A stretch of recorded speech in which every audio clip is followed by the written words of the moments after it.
Just write your name. Ladies and gentlemen, we are ready to begin this evening's board meeting. Just your name. The school board meeting of September 9, 2014 is now called to order. The time is 6:02 p.m.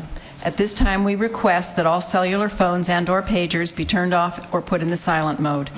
Also, we ask that you please refrain from using flash photography except during the special presentations part of the meeting. We would like to take this opportunity to remind the members of the public that the district's mission is to ensure that each student reaches his or her highest potential and the district's vision to be a world-class school system. Mr. Scott is ill and will not be joining us this evening. Megan Merrigan, sitting to Mr. Armstrong's left, will be serving as our student representative for this evening's board meeting. She is a senior at Cypress Lake High School and is a dance major there. Megan is president of Cypress Lake's National Honor Society of Dance Arts. Welcome, Megan. It's nice to have you here. Thank you. It's nice to be here.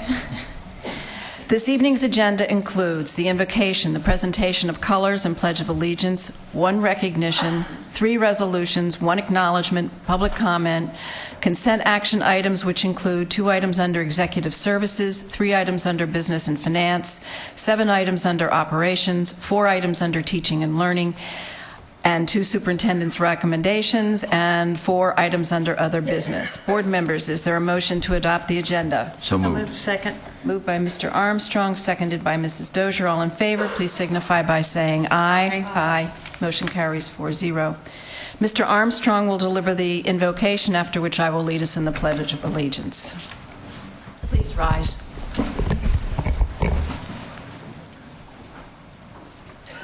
Will you please join me in a moment of silence for our brave men and women overseas? And on top of that, please say a prayer for our colleague, Mr. Scott, as he's ill tonight.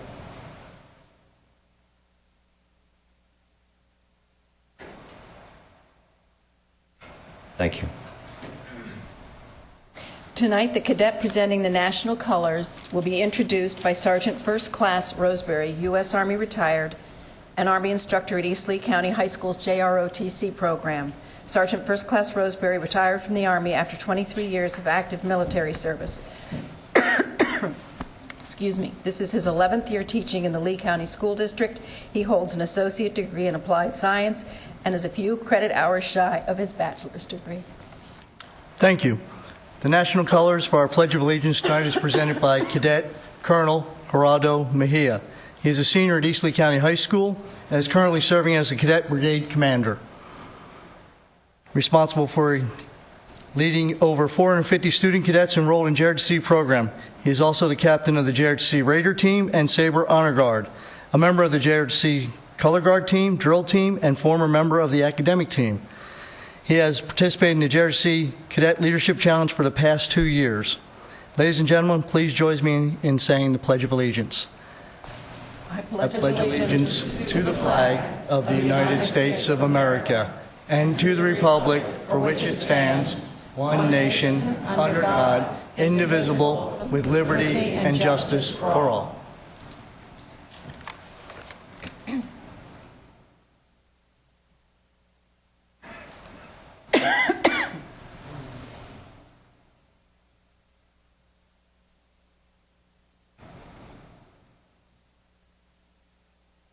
You may be seated. After the special presentations portion of the agenda, I will call a brief recess to allow those who wish to depart an opportunity to do so. Please rise. Oh, sorry.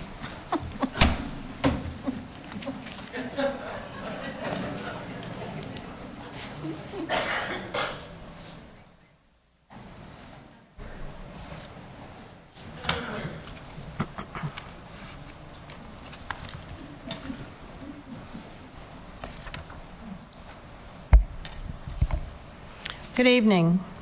I'd like to invite Dr. Peter Danui, professor and member of the NAACP Education Committee, and Miss Nan Nguyen, student at Cape Coral High School, to join me at the lectern. The Afro-Academic, Cultural, Technological, and Scientific Olympics, ACT-SO, are not just for and about Afro-American high school students in Lee County. According to James Mawakil, president of the Lee County NAACP, it is about any youth who has talent. Our youth is willing to cross the color line and to be part of something together, regardless of race. It is a wonderful example of what our future looks like.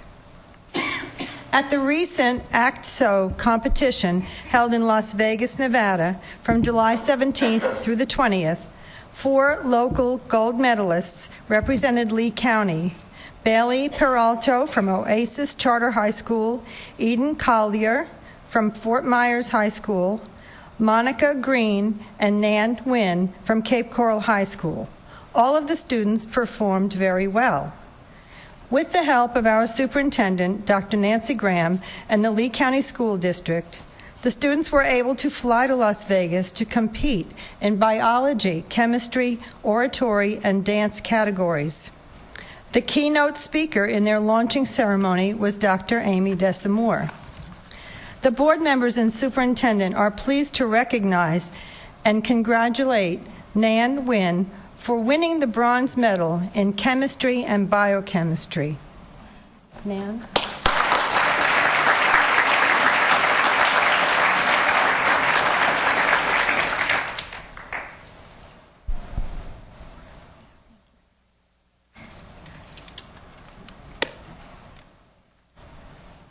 And Dr. Danui, would you like to say something? Okay, thank Yes, you. please.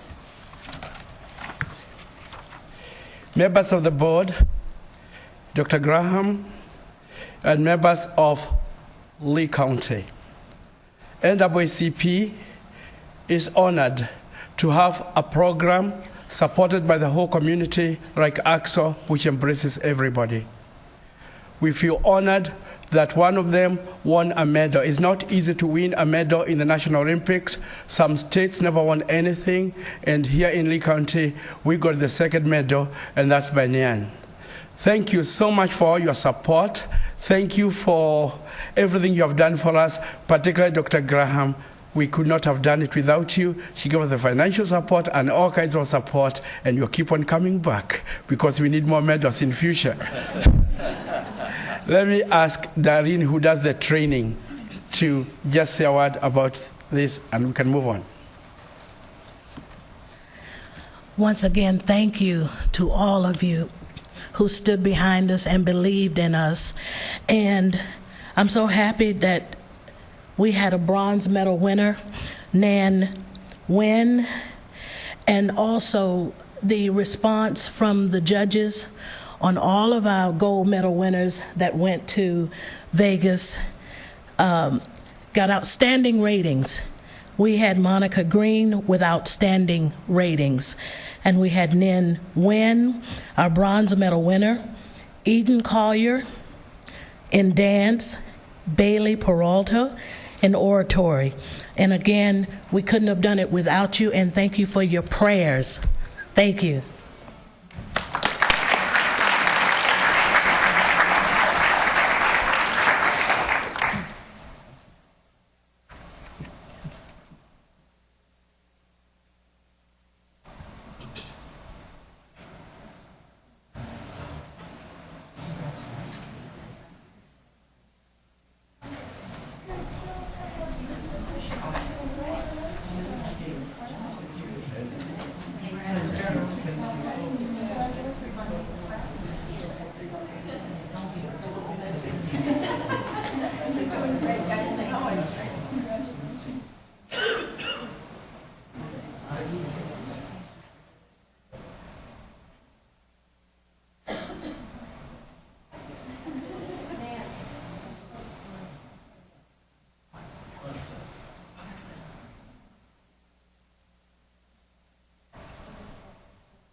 This resolution actually means a little to me. It actually means a lot. Constitution Day, Citizens Day. I would like to invite Mr. Mike Strout to join me at the lectern. Mr. Strout. Strout. Yes. I'm good at butchering the names up lately.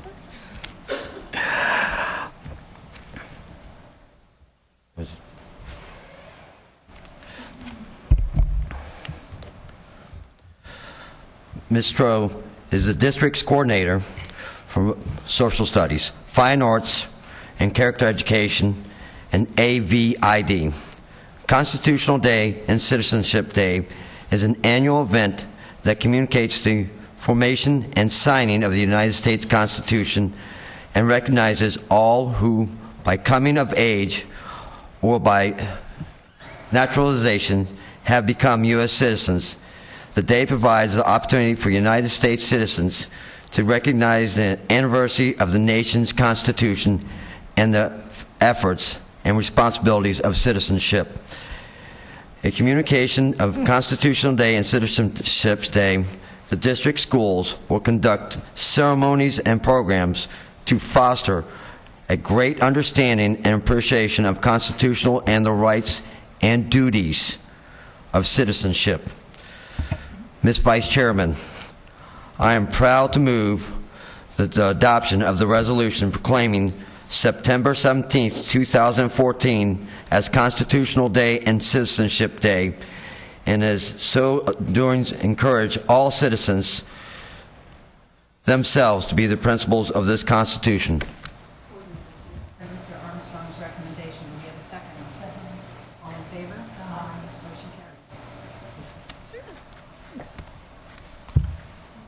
Dr. Graham and board members, thank you for recognizing this very important day in our history. I encourage you to participate at a school or in the community on Constitution Day or during Freedom Week, which is the following week.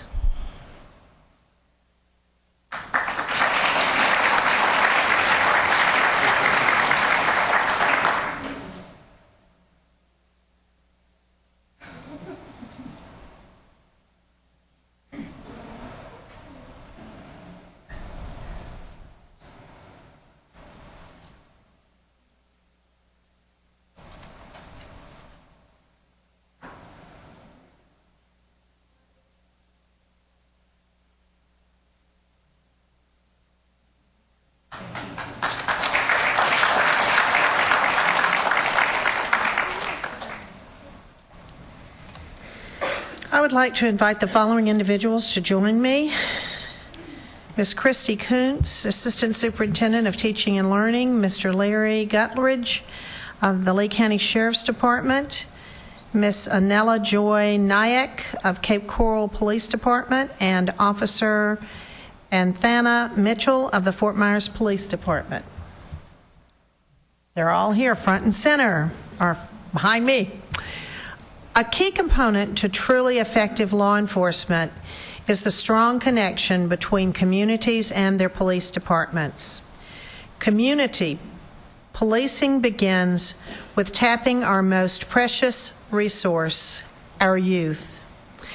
The Lee County Sheriff's Department, the Cape Coral Police Department, and the Fort Myers Police Department have adopted the Do the Right Thing program, which is designed to instill positive attitudes and self-esteem in local youth by publicly honoring them for their achievements.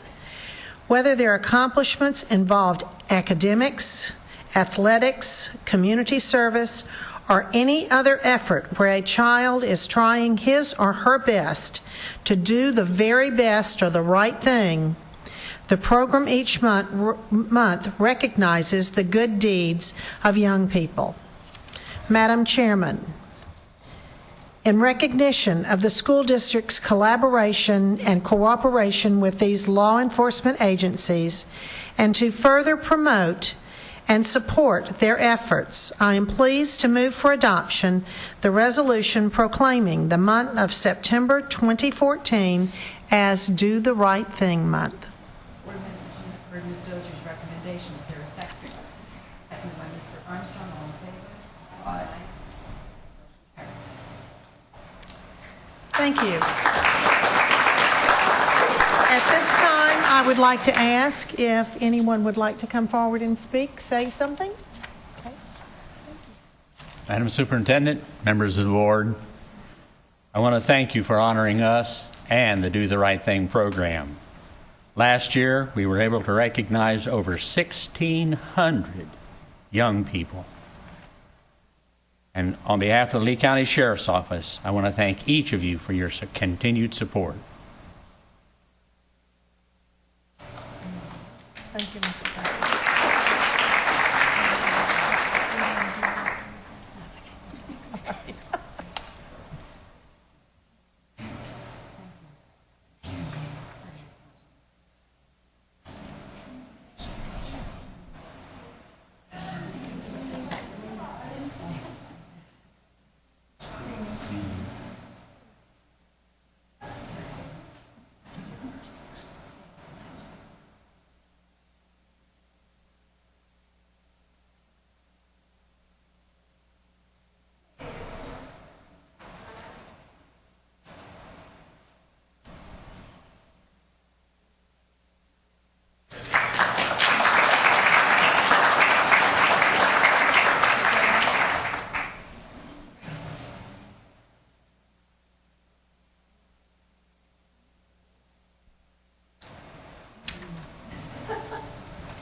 Just one more.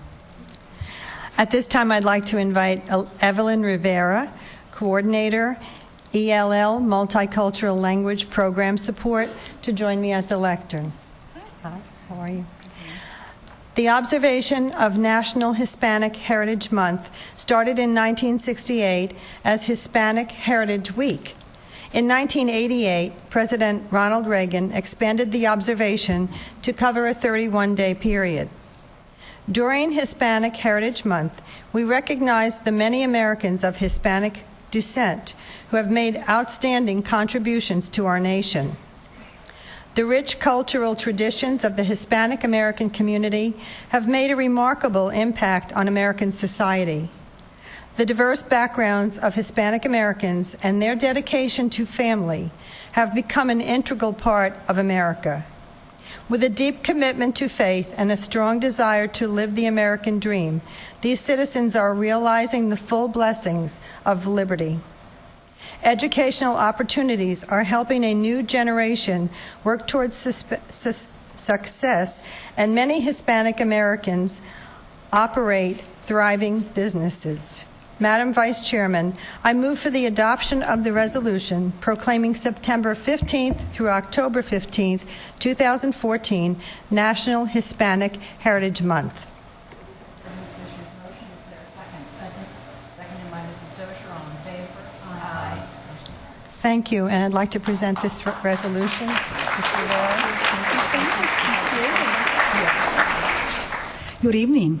On behalf of the 30,041 Hispanic students in our schools and their families, I thank you for recognizing the contribution that Hispanics have made to this wonderful nation.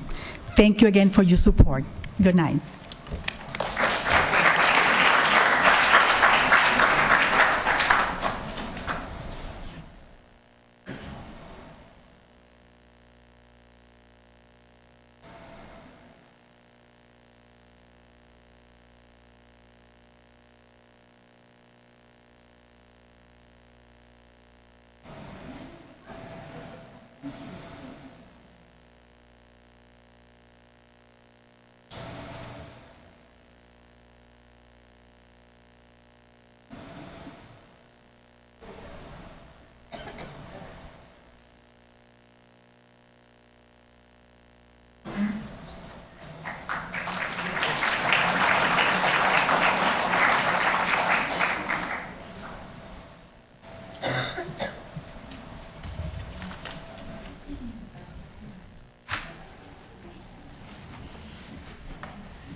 And the next item on the agenda is Ms. Megan Merrigan giving us the character education word for September. for September is tolerance, a fair and objective attitude towards those whose opinions, practices, race, religion, nationality, or the like differs from one's own. Freedom from bigotry. Getting along with all kinds of people. A quote from Helen Keller is, "Alone we can do so little, and together we can do so much." Thank you. At this time, we'll take a brief recess so that those who wish to leave may do so. Okay. The next item. There's a couple that are going to leave. Yep.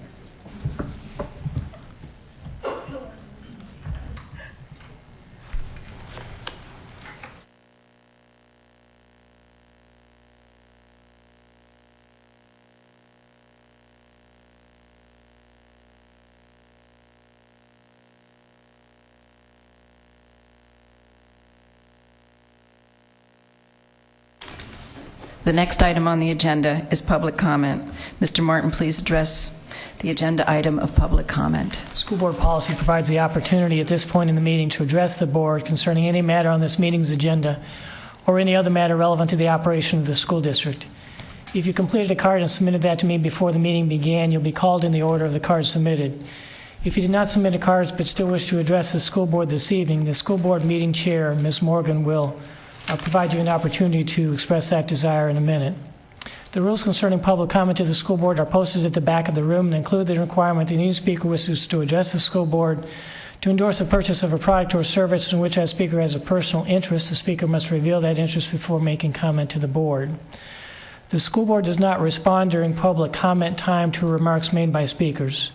At the conclusion of public comment time, the school board chair may address concerns raised by speakers or may assign responsibility to the superintendent to do so. Members of the public are reminded that in order to ensure that each speaker has a full opportunity to address the school board, board policy prohibits booing, hissing, clapping, shouting, cursing, or disrespectful comments in response to remarks made by speakers or by school board members. Additionally, presenters must confine their remarks to educationally relevant issues. Attacks on individuals and abusive comments are not allowed. Finally, school board policy provides that if an individual is disruptive at the meeting and if also pursuant to state statute, after appropriate warning by the meeting chair, that individual can be removed from the school board meeting if their disruption continues. Ms. Morgan, I have 14 cards this evening, so at this point we're at 3 minutes each. Is there anyone on the right side of the auditorium who has not filled out a card and wishes to speak? Anyone on the left? Would you just identify yourselves, please?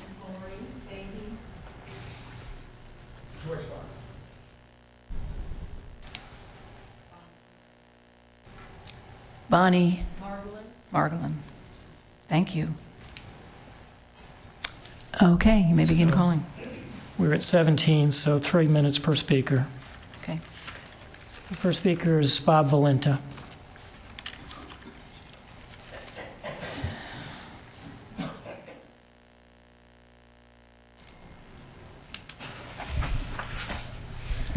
In 1985, Ruben Gonzalez was playing in the final match of a pro racquetball tournament. It was his first shot at a victory on the pro circuit, and he was playing the perennial champion. In the fourth and final game, at match point, he made a super kill shot into the front wall to win it all. The referee called it good. One of the two linesmen affirmed that the shot was in. But Gonzalez, after a moment's hesitation, turned around, shook his opponent's hand, and declared that his shot had slapped into the wall, hitting the court floor first. As a result, he lost the match and walked off the court. Everyone was stunned. The next issue of National Racquetball magazine displayed Gonzalez on its front cover. The story searched for an explanation of this first ever occurrence on the pro racquetball circuit. Who could ever imagine it in any sport or endeavor? A player with everything officially in his favor, with victory in his hand, disqualified himself at match point and lost. When asked why he did it, Ruben replied, "It was the only thing I could do to maintain my integrity." Gonzalez realized that he could always win another match, but he could never regain his lost integrity. I encourage this board to have the courage to demonstrate this kind of integrity Up until now, in the matter of high-stakes testing, it has not always done so. Due to her inability to follow direction from this board and instead making policy contrary to the board's instructions, I urge this board to remove Nancy Graham as superintendent with cause. Hashtag terminate Nancy Graham. Let's make every month do the right thing month. Next speaker is Chris Quackenbush.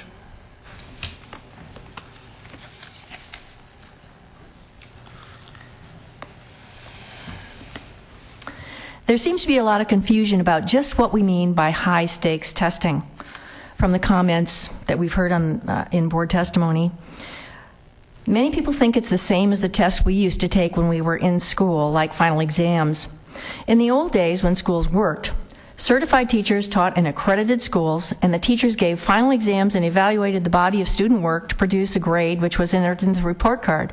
The accumulated study and student portfolio was used along with one national test, perhaps like the SAT, in order to enter college. But today, it's a completely different story.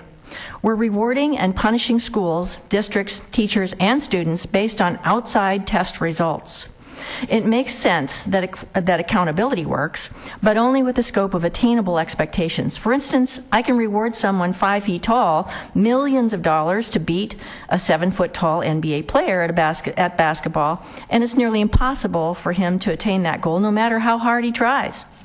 I can punish him when he fails, and there's no positive result from either to the 5-foot-tall player.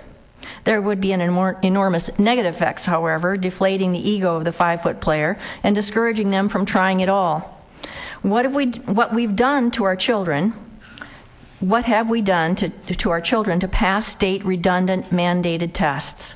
We've eliminated electives to focus on the basics, even eliminated recess before you restored it in elementary grades to accommodate more testing. We've spent 40% or more of our class time testing and reducing learning time. We're reducing time spent on classics and classical education to make them focus on new math and upside-down history, where America is the imperialist enemy. Teachers are being paid bonuses or fired based on test results of their students they don't necessarily control, and results which determine their future. They don't choose the curriculum, they don't choose and create the tests. Study after study shows that parental involvement is the key, and that those from single-parent homes or low socioeconomic levels generally do not respond as well in school. Teachers today are limited in control of their classroom discipline or curriculum. They're now paced and unable to slow down or speed up to match the learning levels of the students under Common Core guidelines. Scripted lessons reduce their ability to teach and inspire students at the individual level. Under current convoluted VAM scores, teachers learn their fate many months after school ends, and often they're scored on students they never even taught. No wonder they're stressed and pass the stress along to the students. They do endless pre-tests and focus solely on teaching to the test, which will influence their future. Schools and districts are rewarded and punished financially based on student scores as well. The district brings pressure to the principal, who brings pressure to the teachers, who brings pressure to the students. All are stressed out to the point they're sick of school, literally and figuratively. But incentives, both positive and negative, can only produce limited variation in performance. It's the system that produces greater change. Thank you, Ms. Quackenbush. Your time's up, ma'am. Next speaker is Yepram Durvahanian.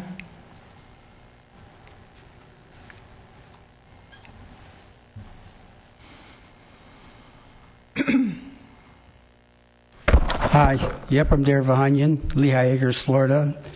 Just want to say appreciate Mr. Armstrong's, Mr. Scott's votes. You're great Americans. You care for our kids. And I hope that the board will go to our politicians. They work for us. We pay them. If you feel Common Core is bad, this testing is bad, please go to our politicians. They work for us. We pay them. I burn their phone lines all the time. I'm sure they're not happy with me, but tough. I graduated from Cooley High School in Detroit. My teachers failed me, and they passed me on.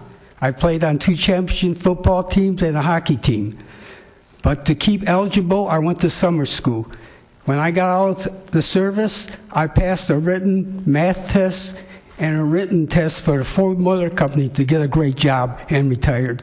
So our school system should worry about our kids. Thank you very much. You can give my time to somebody else. Thank you. Next speaker is Dave Stokes.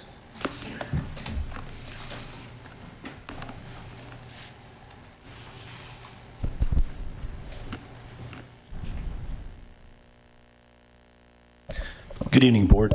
I come to you with a possible solution to a small segment of what is going on. I've emailed all this to you, but I'd like to read it before the group also. Proposal to adjust high-stakes testing in Florida. Overview. Currently, we have over 2,500 high school seniors in Lee County this year have not passed the FCAT, ACT, SAT with a high enough score to obtain a high school diploma. They have not parentheses, they have not passed the FCAT since 10th grade, despite taking it multiple times and remedial classes. I know many of them personally. A lot of their parents have spent money on private tutors, spent time at the kitchen table, helping them, etc. A lot of these children have over 3.0 GPAs and higher, have passed all EOCs, etc. I would like to propose some no-cost immediate solutions involving changing the current graduation requirements for the class of 2014-2015. The school districts are being held harmless this year due to the increased standards and new tests. This would help our students be held harmless as well. The solution I'm offering is a portfolio review for high school seniors to graduate that cannot pass the FCAT or ACT, SAT. The minimum ACT score for reading was raised from what it used to be at a 15 to a 19, effective this year, which is part of the reason why over 50% of our Lee County seniors currently have not passed these tests and may not graduate. The 2014-2015 graduating class this year is the first class that has faced these much higher test score requirements for graduation. This option is now available to elementary students, but not to graduating high school seniors to get a diploma. Portfolio review, they still take the tests, take tests that evaluate the learning of the child and ensure the teachers are teaching the material by reviewing the weekly, monthly, quarterly, and EOC tests. It would make a child's diploma it wouldn't make a child's diploma rest on passing one high-stakes test alone. I have to believe that Lee County is not alone in Florida, and if something is not done, I'm afraid graduation rates in Florida this year will plummet. That's my statement. I'd just like to add a couple personal comments to this.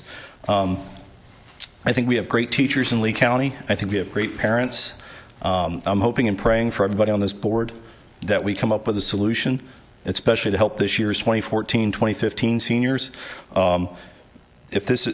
Take parts of this, take none of it, but I want to do something to try to help this year's class while Tallahassee figures it out. I also like to thank that man back there for burning up the phone lines, and I agree. I've emailed this to the governor, to the local state reps and local state senators, and I hope that we can do something for this year's senior class. I know this is a big issue, but this would be something for a start. Thank you. Next speaker is Jerry Ware.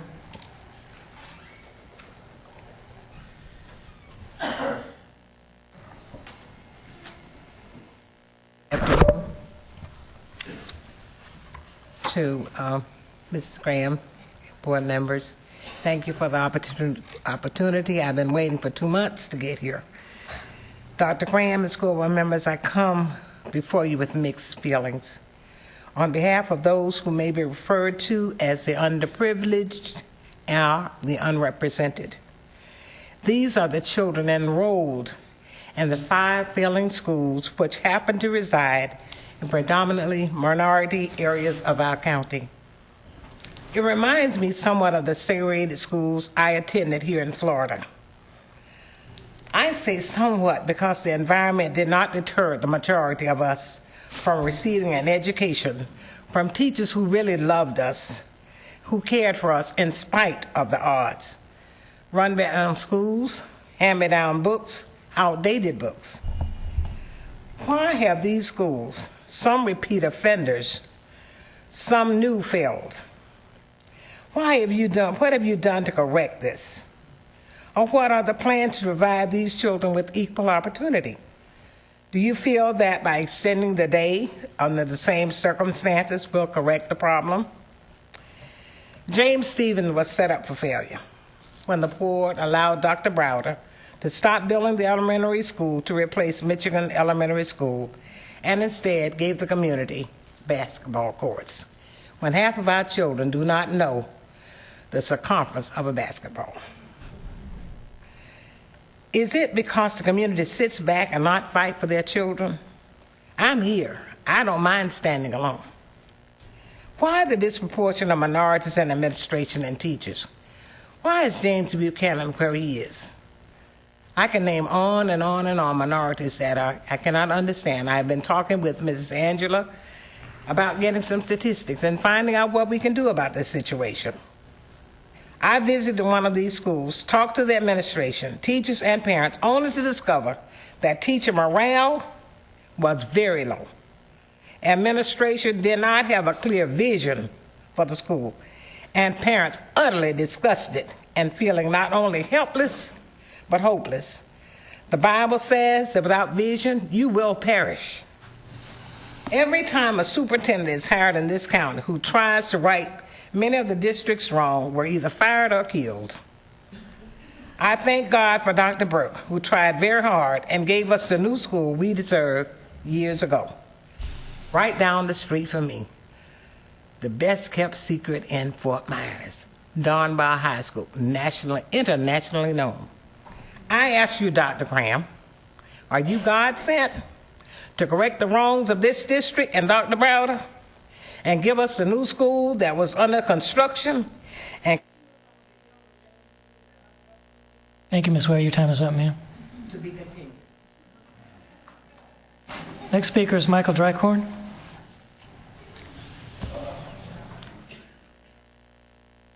Good evening, and I'd be happy to give another minute to the young lady.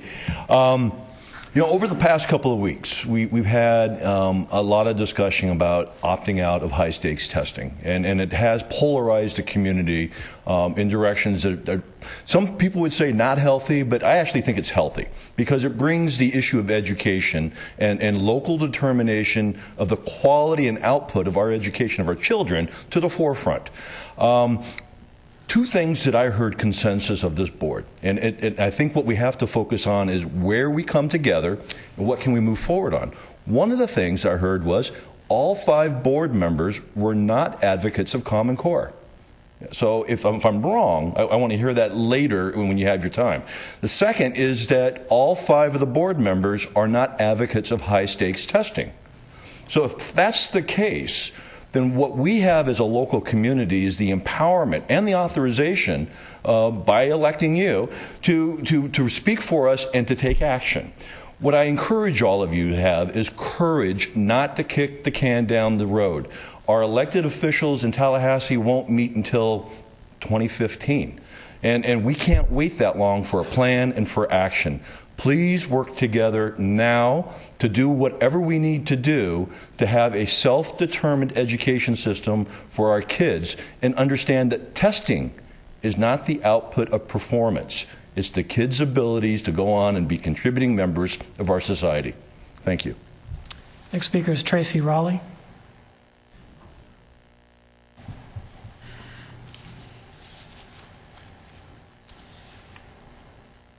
Tracy Raleigh.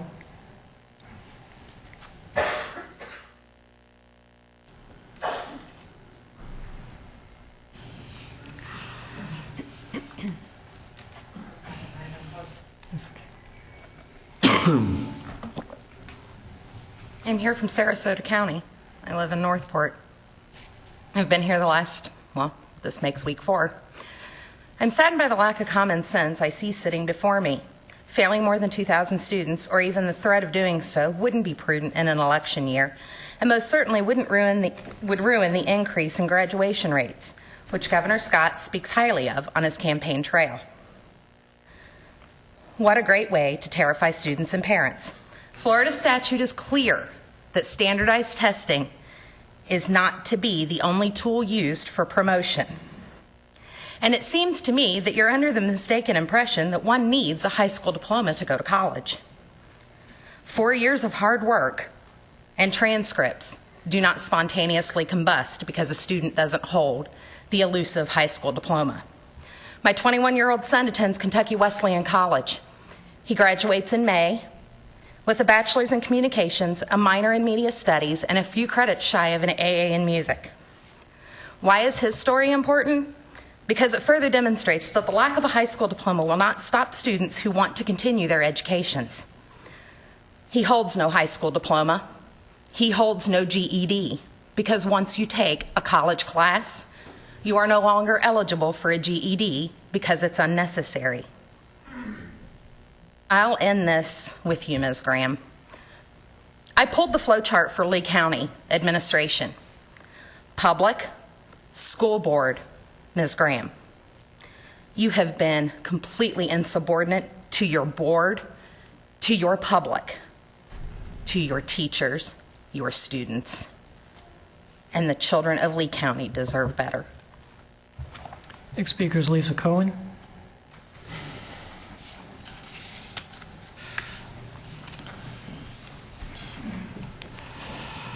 It's a good thing I look good in red, because I'm going to keep wearing it to all these meetings. And I like seeing all the red in the audience again. And ladies, I'm starting to think maybe we should go shopping together. That's what I'm thinking. So I've been hearing a lot of people complaining about how, they're running out of something red to wear, because we're going to keep coming back till you figure it out. I don't know what else to really say to that one. As far as, Ms. Dozier, as far as your motion that you did in Vero Beach, to have the parents to be able to opt out, they already have that option to opt their child out. So what was the motion for? I'd like to hear the answer to that later on. Of course, my condolences and my heart goes out to Tom Scott and his family, and I hope that he recovers quickly and he can come back here, because I'd love to see his face some more up here. We're going to keep doing this because we're going to prove to you that liberty always wins. Always wins. Never doesn't win. Always wins. These people care. And I care. And I like seeing this. So. Next speaker is Tess Brennan.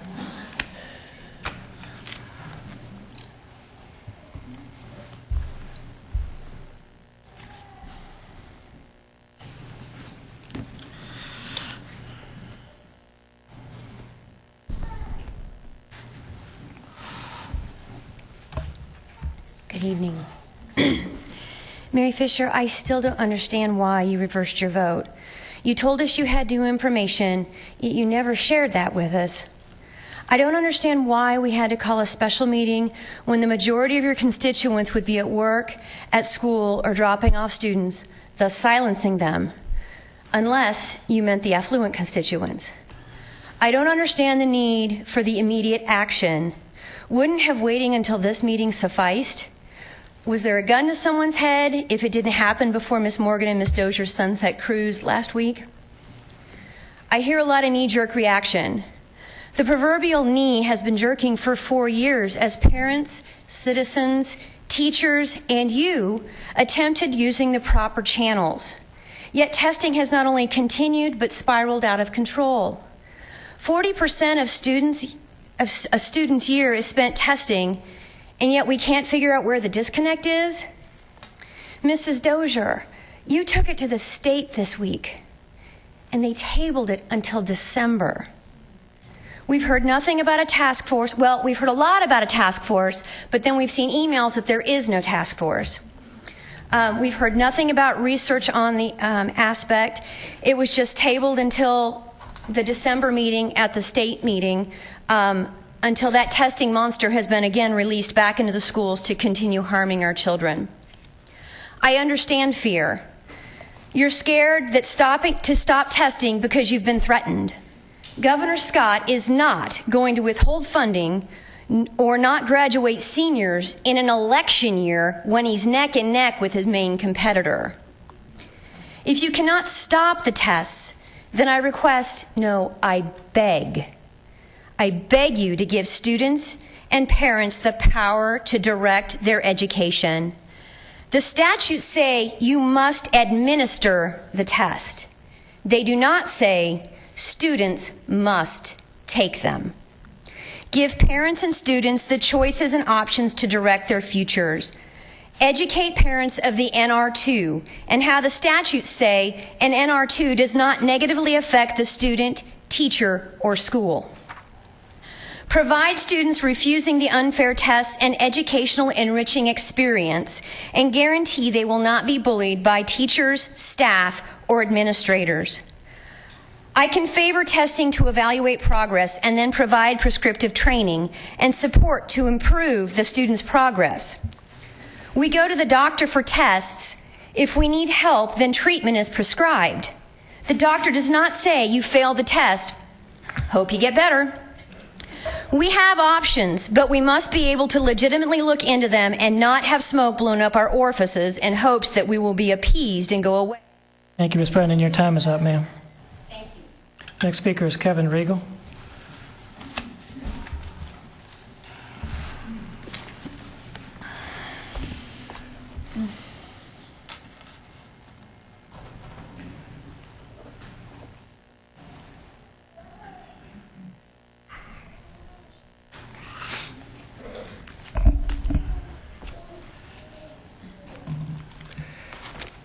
Some people want Superintendent Nancy Graham to resign. Others want her to keep her job. Let me shed some light on the current state of the school district and let you, the public, decide.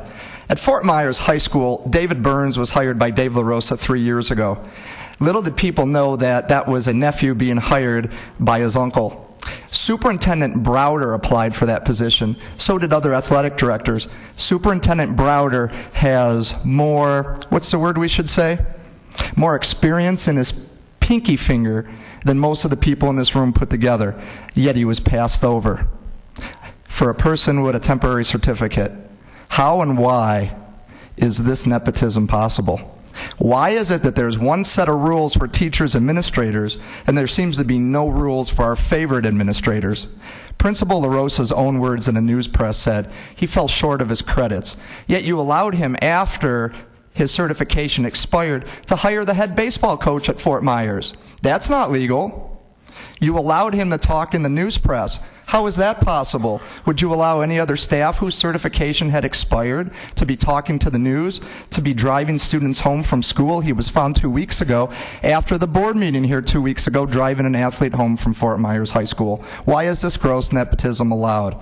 I want to join in the opt-out movement with my own shirt and symbolize opt-out of Lee County School Board taxes.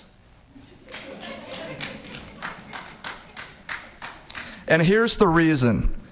First of all, we have somebody who makes $40,000 a year up here, campaign on an issue, and then you rescind your vote when you say, I didn't do my homework. Really? You didn't do your homework? Shameful.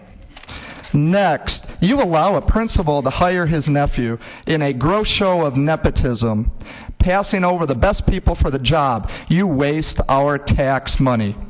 You allow a teacher to stay employed at Lehigh Senior High who did not have a license because it was revoked, because he was caught in a DUI with a minor in the car. You didn't tell those parents. You didn't tell those athletes. You've hidden the truth from them, and you waste our tax money. You looked the other way when minorities at Lehigh Senior High had a paraprofessional put in the classroom, which is against state rules. You said, oh no, she wasn't a para. I witnessed it. You didn't call me. You're hiding the truth. You're wasting our tax money. In closing, Superintendent Nancy Graham, the chickens have come home to roost, and you have allowed the foxes to terrorize the hen house, and you waste our tax money. Next speaker is Robert Schaefer.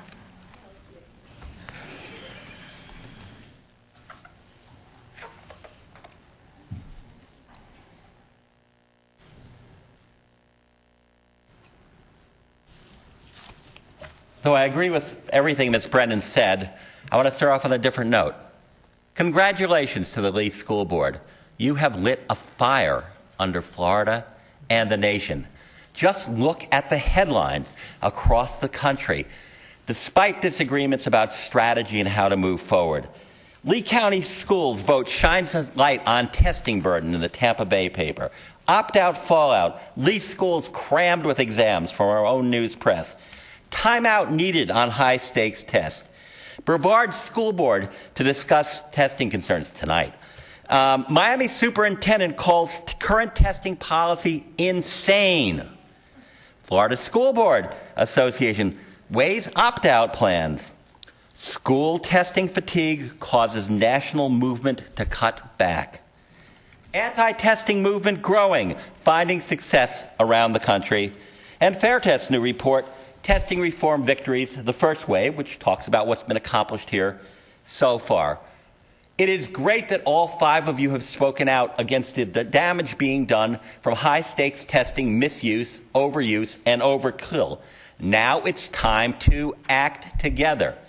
At previous hearings, I've suggested that you create a real task force, not under control of the superintendent, not something that operates out of the sunshine, to investigate the truth about these many controversial issues. Get on it. I'm not going to give you again, since I've sent it to you all as testimony, the full list of questions it needs to look for. But it is very clear what needs to be done. Let's figure this out now, and a task force needs a 1 or 2 month at tops deadline to get its work done. We need to stop talking and start acting to stop what virtually everyone in this room and everyone on that dais says is testing misuse and overuse. Lee County has started the ball rolling across Florida and nationally. Take the next step tonight. Thank you. And we stand ready to help you in doing that with national expertise. Next speaker is Tara Jenner.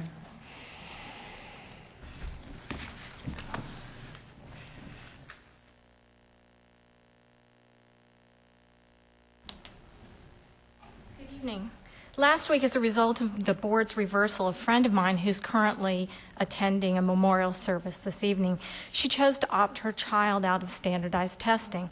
She was informed by the teacher that the student would have to take the necessary steps on test day to effectively opt out. Superintendent Graham and board members, it is the parents and not the minor children who are responsible for deciding when and if testing is in the best interest of their child. To receive an opt-out request from a parent and then place the burden on a minor child undermines parental rights and authority.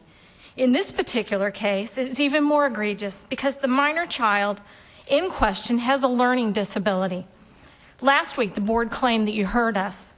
As such, the board, as mentioned previously, should proactively notify the parents not of their option, but their right to opt out, and take it a step further. Place on your website, give information to the family, the specific steps that they can take in order to do that properly, and make it bilingual because we are in a community that does have a variety of individuals that need that option available to them.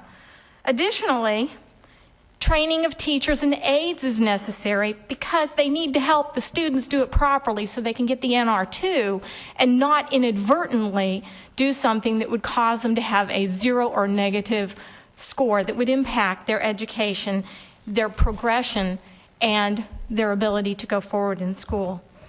This help for the student is necessary whether they have an IEP, a 504, or not. They're minor children. And they don't need to be placed in a position where the teacher's telling them to fill out their name and do their best, and their parent is telling them not to.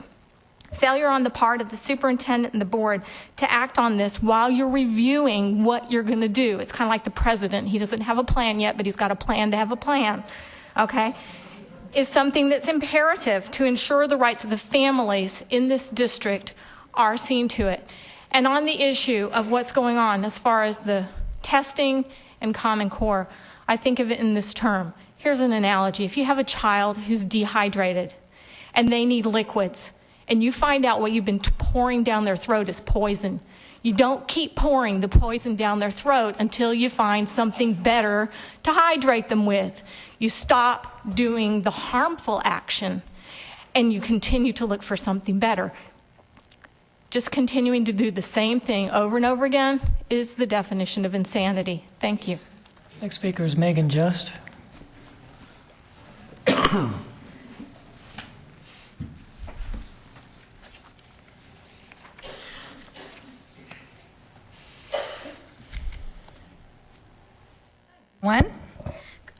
So you all know I'm Megan Just. I'm a parent of 2 beautiful kids in this district. I happen to also be a graduate student at the University of South Florida in, of all things, educational measurement. And I study the construct of creativity, and also, so I'm one of these people who knows that there's a place for testing, and it's also one that is it's a highly charged issue. I have not been present to these past few weeks of meetings, but from reading about it and from hearing Twitter feeds and from hearing conversations in my classroom at USF, I couldn't help but come on down and see what was going to go down tonight. So here's the thing. I want to thank you all, and I want to applaud you for taking on the conversation, because what the experts in measurement say is that when tests are developed, they're really developed for a specific purpose in mind.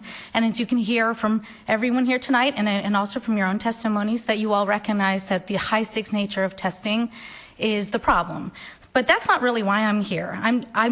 I'm here because that was a catalyst for bringing me here. What I really want to bring up, though, is this concern I had from just listening to how things have rolled out, because when a group of parents in my neighborhood decided to get together and just sort of over a cup of tea talk about what it means to be engaged as parents in this community, we can thank what's going on now for making us have that tea. And what we wanted to express tonight, and why they've sent me down to sort of bring this up, is that those women who were in my parlor having tea and discussing these very important issues were really mostly concerned about not being able to come to the meeting that you all just recently had, because we're mostly working people. You know, I work for a local college, another one runs a museum in the area, another parent is actually 2 run museums. These are really highly educated, informed parents who wish they could have been present. We're hoping that as you continue to engage in these discussions about opt-out testing, that we ask for you to consider ways to make these big moments where there's lots of policy changes going to take place, that you consider making them super accessible to all the working folks who would like to be present to the conversation. That's pretty much it. And we are willing, because we believe that you already have many tools in place. I think your Lee County School District app is super cool, and I want to applaud you all for developing it. I also think it's really neat that the website, over the course of the last few years, has become more chock full of information. And so I guess what I'm saying is you already have many tools in place that could facilitate better communication and give more people better access to the decisions you all are making. That's all. Next speaker is Scott Helm.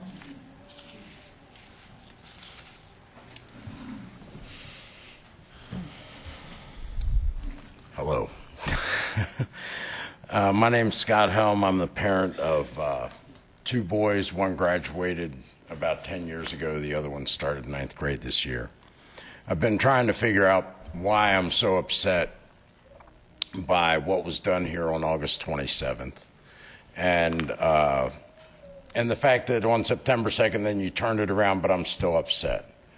I feel that the 3 board members who voted to opt out of testing are confused about your positions and your, what civil disobedience is, because you were talking about how it was an act of civil disobedience, and it's not. It is a violation of the charter that you're supposed to fulfill. The reason that you're elected is to make sure that our schools and the school district is operated within the laws of the state. I mean, in a civil society, that is the least of the things that we should have to worry about, that the people that we elect are going to follow the Board of Education laws. It wasn't something I was concerned about. And that night on the 27th, you had people here who kept telling you this is against the law. You know, you're not supposed to do this. This is not in our charter. It's against the Board of Education statutes and against the law. And you voted to do that anyway. And really, like, if you would have been voting for something that had to do with me, I probably wouldn't be here, because this is not where I want to be. I don't like that you're playing politics with our children. You used the analogy, you guys talked about how you were doing something that was similar to great events of the past, like that this somehow was similar to them. The events of the past that you are more similar to, the analogy that works, is if you were a sheriff of a small town and an angry mob was outside demanding that you give up a prisoner, you need to have the guts to stand up and say, no, we are not going to throw your children out to the angry mob. We're going to stay within the reasonable request of the Board of Education and work within the law. I'm not even worried about testing, whether we test or whether we don't test. That's not my concern. My concern is that you guys are supposed to be not violating the statutes that you swore to uphold. Okay, that's the bottom line. In the United States, when you're elected to a public office and you swear that you're going to uphold that office, then that's what you're supposed to do. We see other forms of government in third world countries all the time where elected officials take the laws and do whatever they want to do. And that's not how it works here. You need to take a look at where you are. Thank you, Mr. Helm. Your time's up, sir.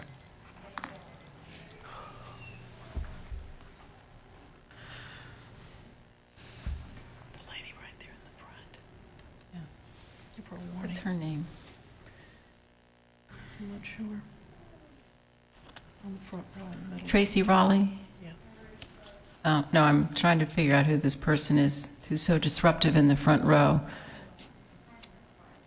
Well, if you can't cease and desist, I'm going to have to ask someone to escort you from the auditorium. We are here to listen to all of the speakers respectfully. They respected you when you spoke.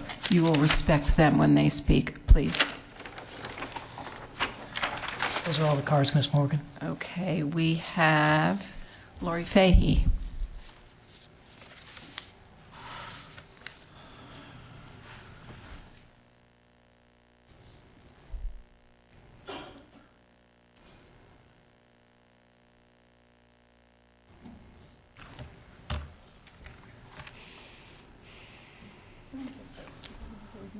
You can keep on.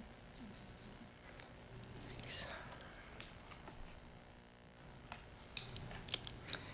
Hi, I'm Lori Fahey. Try to get far enough so I don't break your ears.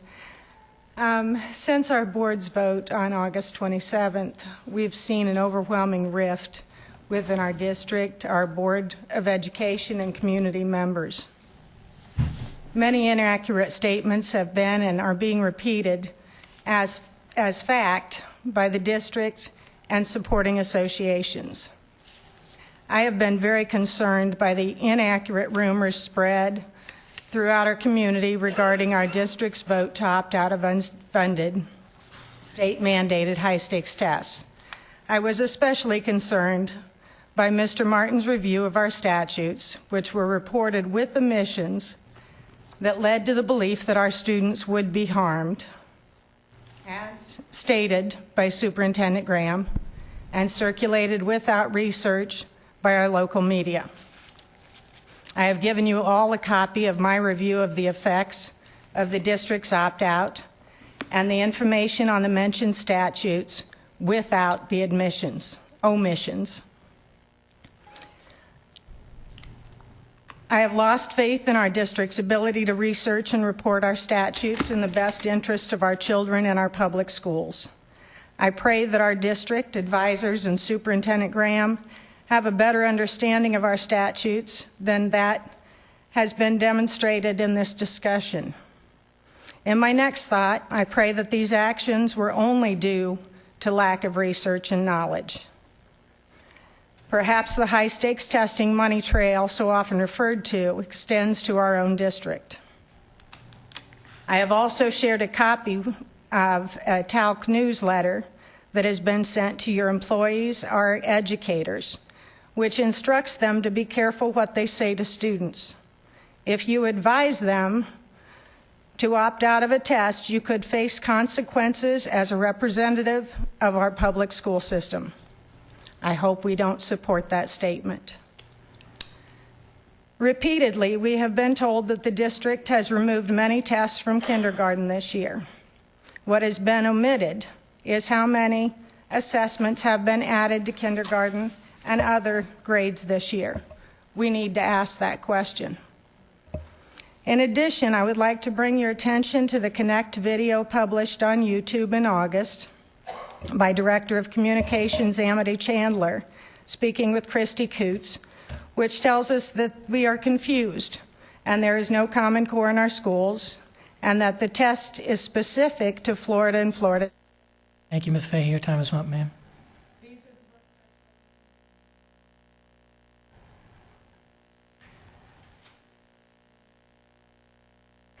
Yes, ma'am, your time's up. Mr. Fox.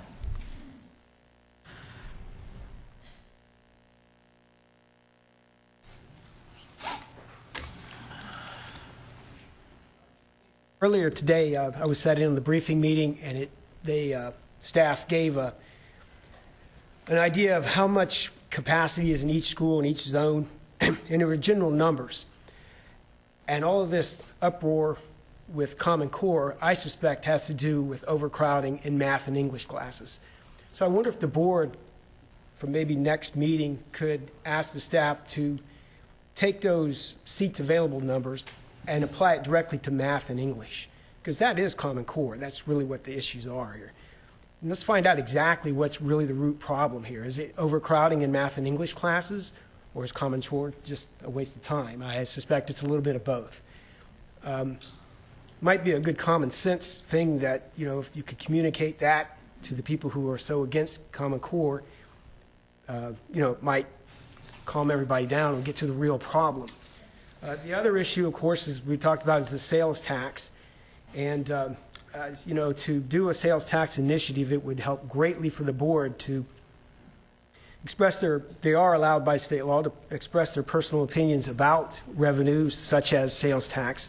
And just a couple of things that we didn't cover earlier, I'd like to point out to the board is that 52 of the 64 counties in Florida, school districts, do utilize the half-cent sales tax. So Lee County is one of the few counties in the whole state that doesn't. And boy, wouldn't that $42 million come in handy right now if we were debt-free to address this Common Core issue. It would come in real handy. The other issue that really I think is this private partnership thing that was discussed. I have a question, I wrote it down so I get it right. Have you ever met a business person who leases commercial property who doesn't have a running dispute with their landlord? And if you find one, please let me know, because I don't know anybody who doesn't fight with their landlord. And if this district enters into a lease agreement with someone who's built a building, there will be litigation, and very expensive litigation. And I hope that you use your intuition factoring in that to deciding whether you want to go that route or not. Last thing I'd like to say to the student representative is that what really is underneath all this is student effort. And whatever you can do, I know you're a top-notch student, but start initiatives to get the students to work hard. I mean, so many kids go to school and they just don't work hard. And things are there. They could do better on Common Core tests if they worked hard. So, take that, and if you can start something in student initiative, it'd be great. That's it. Thank you very much. Bonnie Margolin.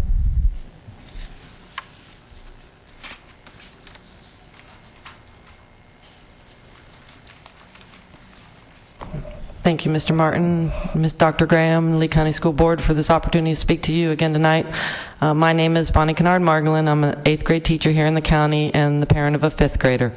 And I'd like to take a minute today to thank you. And I know that sounds odd after the couple weeks we've had, but after the years that we have had being here over and over, talking to you about testing. The last week, even though it was a roller coaster headed forward. And to someone like me, I thank you very much for that.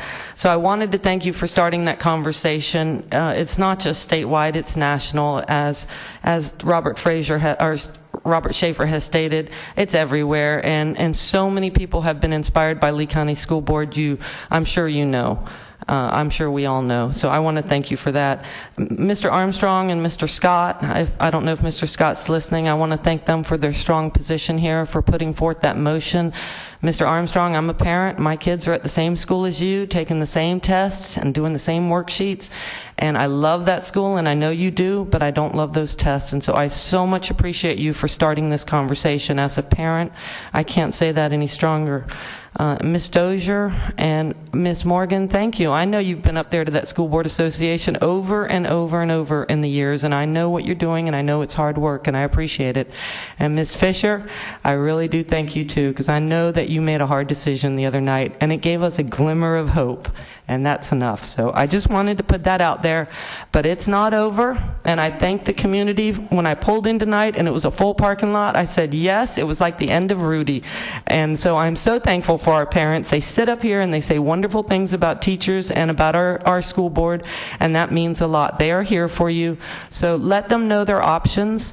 You know, we've learned so much about the statutes. We've learned so much about what could or would happen, but we have so many options here, and I hope we keep moving forward. I hope we do set up a task force and we make that task force work, and I just wanted to say that tonight. You know, let's just keep moving forward. Let's make this happen. Lee County will be the first, and that will make us a world-class school system. Thank you. Thank you all.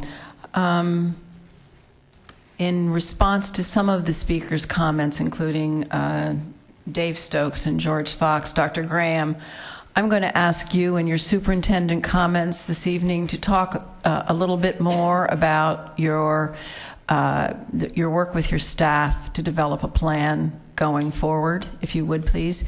And Mrs. Dozier, I'm going to ask you to read the recommendation that you made to the Florida School Boards Association in your comments. And finally, I'm going to say to the audience, thank you for coming to address us again. I continue to be disheartened and disappointed, though, by those of you who feel it's appropriate to launch personal comments when you're addressing members of this, people who are sitting up here at this dais. People take their responsibility very seriously. They tell you honestly what they believe, and personal attacks against people who are speaking honestly about their work to support the children in this district, I think is unfortunate. I don't think you'd want your children to be taught that way and to interact with people that way in the classroom. That concludes board member comments. Next is approval of agenda items in the agenda under consent. Board members, are there any agenda items you wish to pull for discussion under the unfinished business tabled items portion of the agenda? Ms. Fisher. I have none this evening, thank you. Sure. I have none. Mr. Armstrong. I have none. And I have none. Is there a motion to approve the agenda's consent action items? So moved. Support. Moved by Mrs. Dozier, seconded by Ms. Fisher. All in favor, please signify by saying aye. Aye. Aye. Motion carries 4-0. Superintendent's recommendations. Morgan, I'd like to introduce two people that you all just approved in the consent agenda before I do my recommendation. The first is, her real name's Jane, but we call her Maggie Stevens, and she is moving from Early Childhood Learning Services Coordinator, Head Start Programs, to Principal to replace Jeannie LaFountain, who has moved into Interventions. Here she is. There she is. Also, Laura Osgood was the technology specialist at Patriot Elementary, and she's now an assistant principal at Manatee Elementary. Laura, thank you.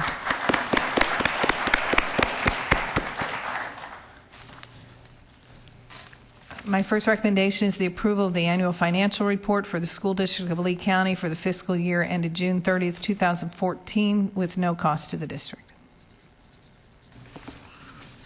Is there a motion to approve?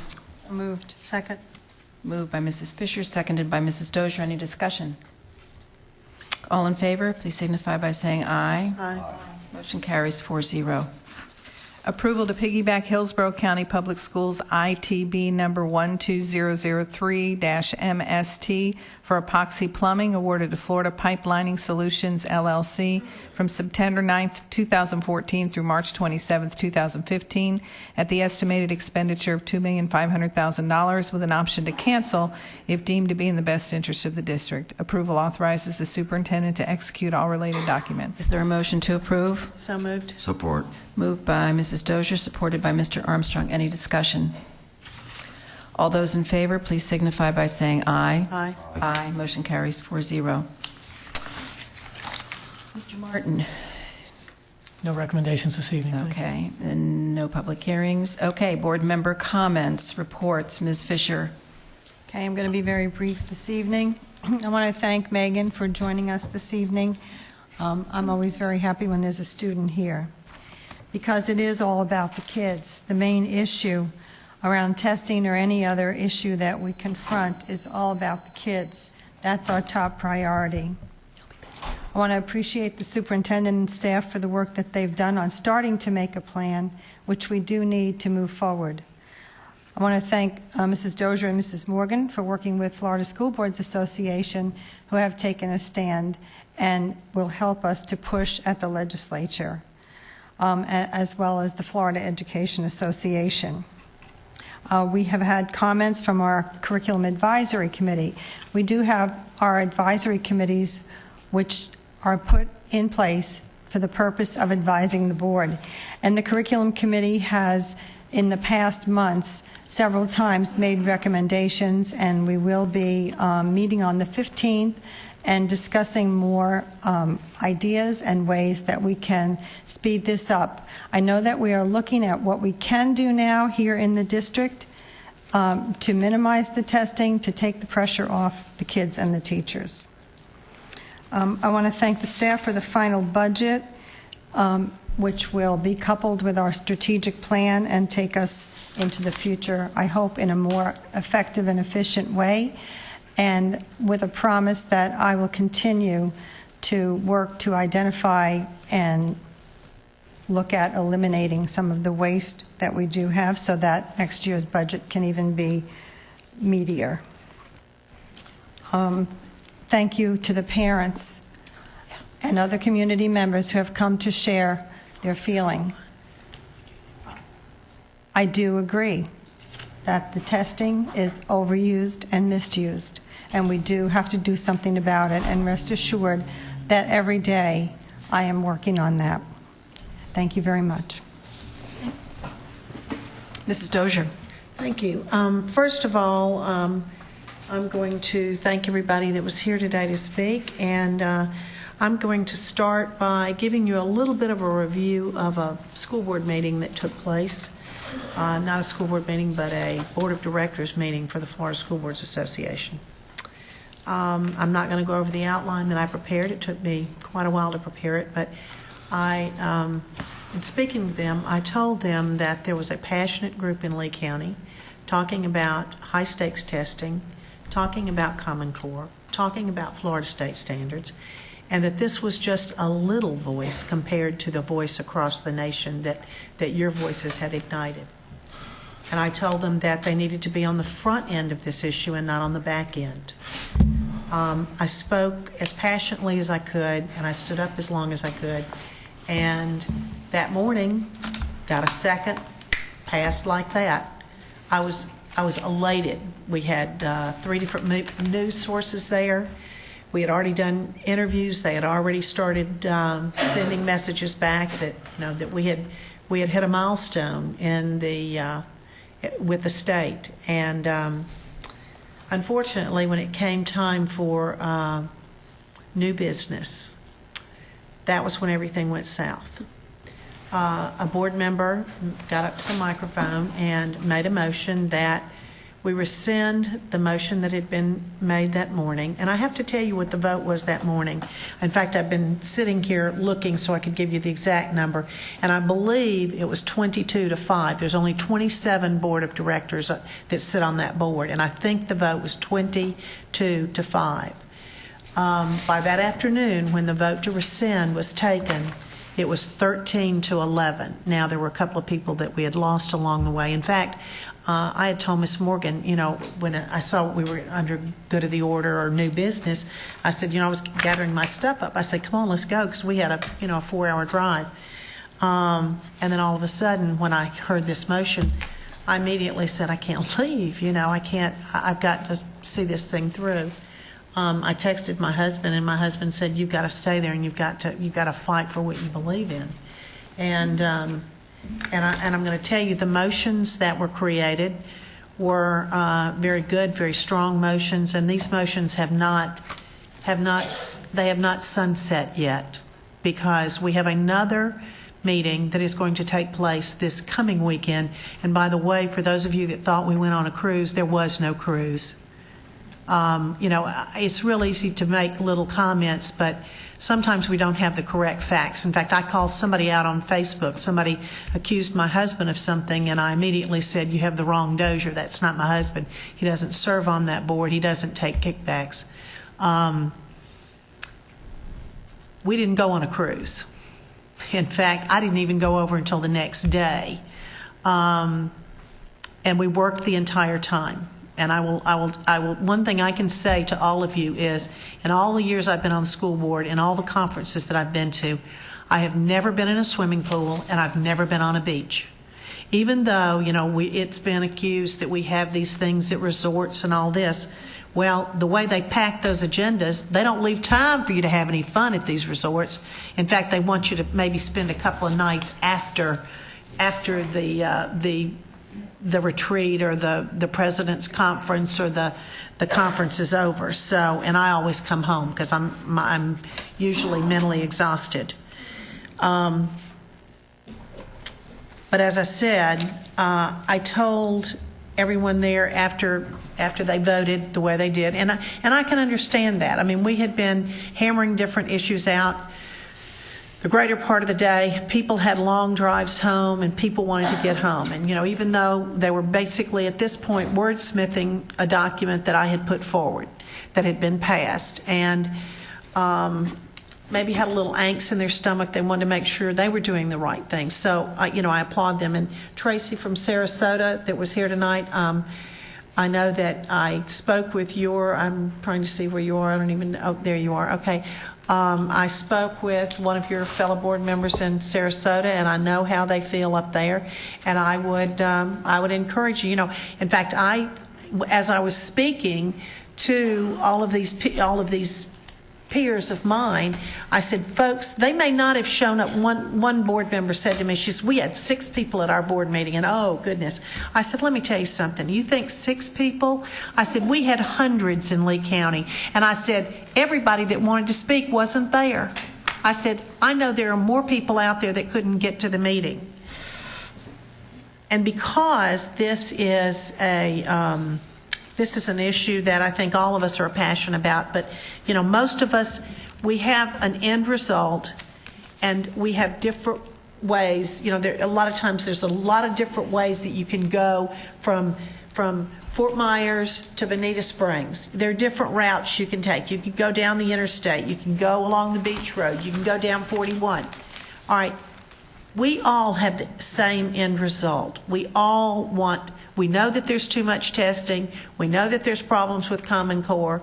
We know that there's a lot of issues here that we're talking about.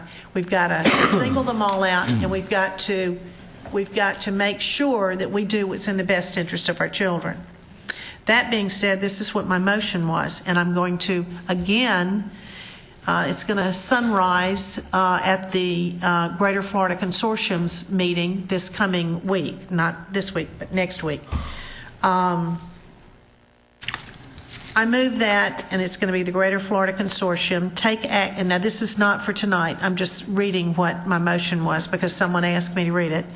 I move that it will be the Greater Florida Consortium next week, but I move that the FSBA take any action necessary to, number 1, compel the state to adopt a comprehensive opt-out policy that would allow parents to have their students be excused, is what I asked for, without any penalty from participating in statewide standardized or state-required assessments.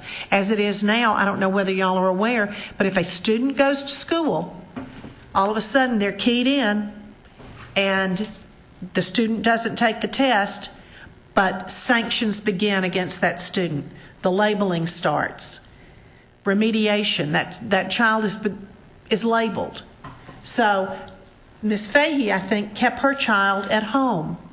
But she knows, as well as I do, according to state statute, that she can be taken down to the courts for, we have a compulsory attendance until 16, and a parent can. And I'm not making any threats, folks. Please don't think that that's what I'm doing. That's not what I'm doing. But she chooses that, and basically, because we have specific guidelines that say students are excused for ... because you're opting to keep your child at home, that can be counted as truancy. What that recommendation does is it eliminates all of that. The second recommendation, well, it was all in one motion.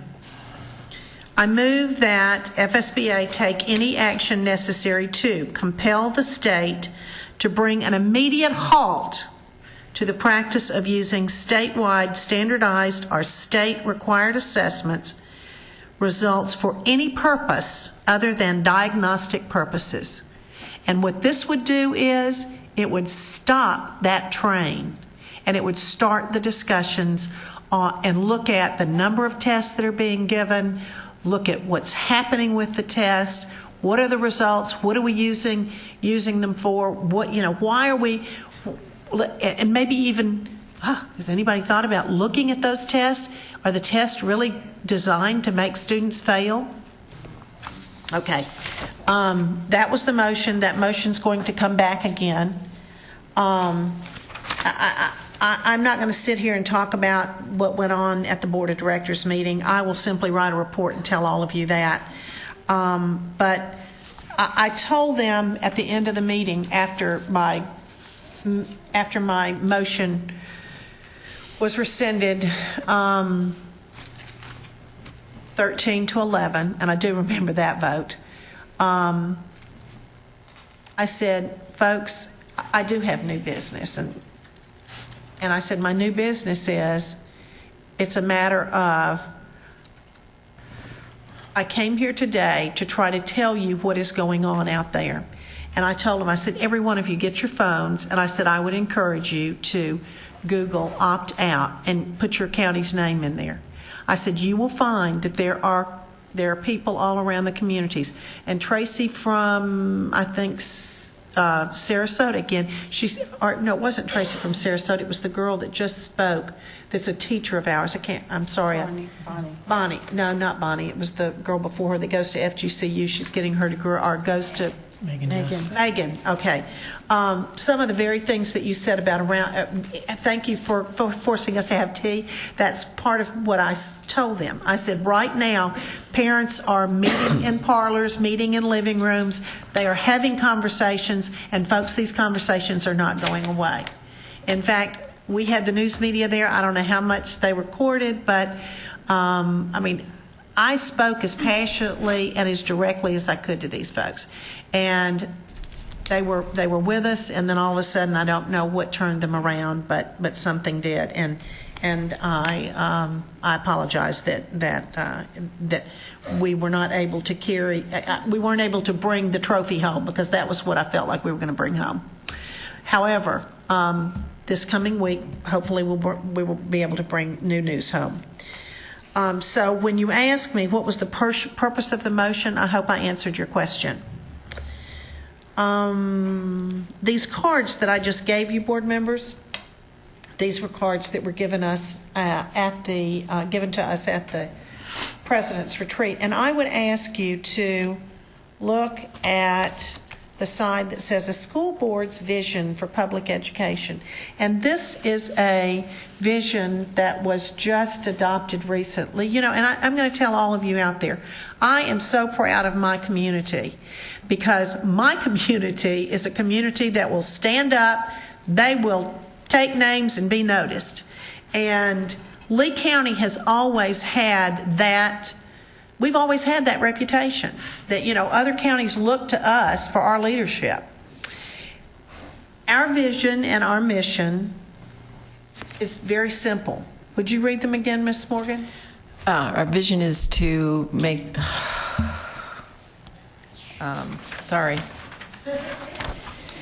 to ensure, that's the word I was looking for, each student achieves his or her highest potential. And the vision is to be a world-class school system. The national school boards just recently went through a process of strategic planning, and they developed a mission statement. And I promise you, I think they were reading Lee County's, but they just added more words. We get to the meat of things quickly. As local elected school board, it says a school board vision for public education, and this is for NSBA. That's the National School Boards Association. As locally elected school board members, it is our vision that the nation's public schools will prepare each child to reach his or her potential in life. Wow, does that sound like Lee County's? All students will have the knowledge and skills to compete and to ensure that America remains strong as a democracy and in the global marketplace. Wow. It's basically a longer sentence, but that's our mission and that's our vision. Again, thank all of you for being here. I think I addressed everything that was asked of me. If I didn't, I apologize. I will see you afterwards. Mr. Martin, I have a question to ask of you. There was a figure given about 52 states have exercised the half-cent sales tax. I would ask you to... 52 counties. Counties. Okay. I meant counties. Did I say states? I meant counties. Sorry. Would you look into that, please? I'm not sure that that is an accurate number. But please tell us how many states have actually exercised that. Counties. Counties. Sorry. See, we all get nervous when we talk. Y'all get nervous when y'all come up here. We get nervous when we talk here.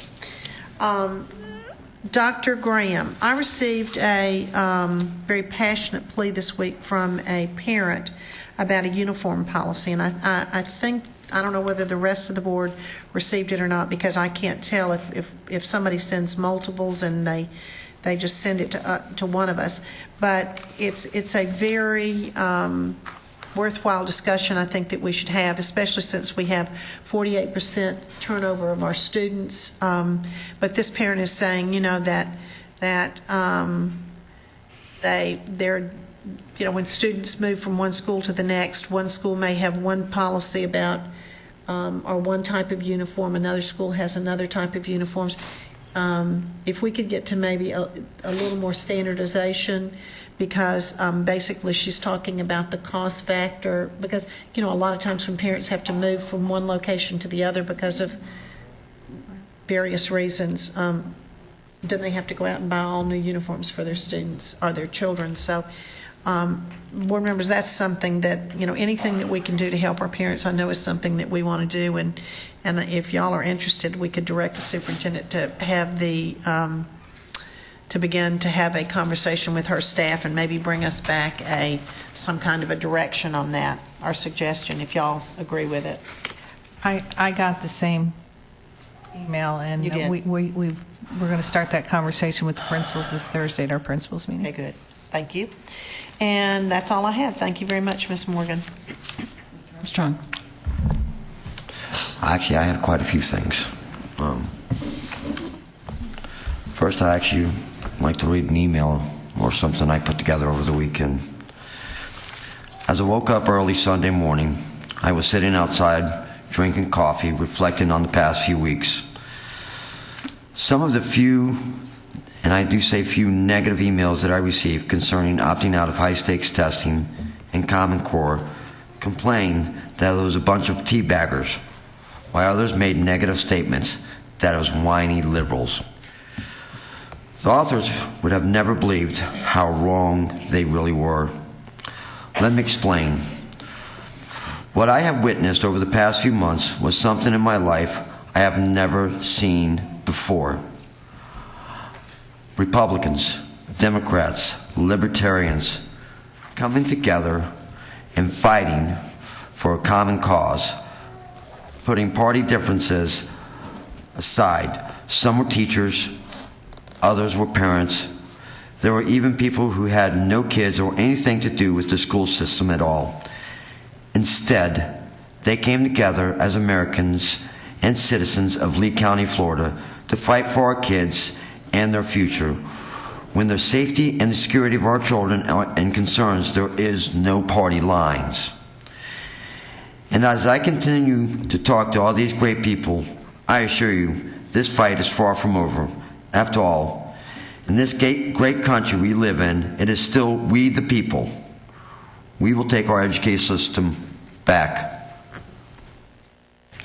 Now, that being said, I have some questions and some motions.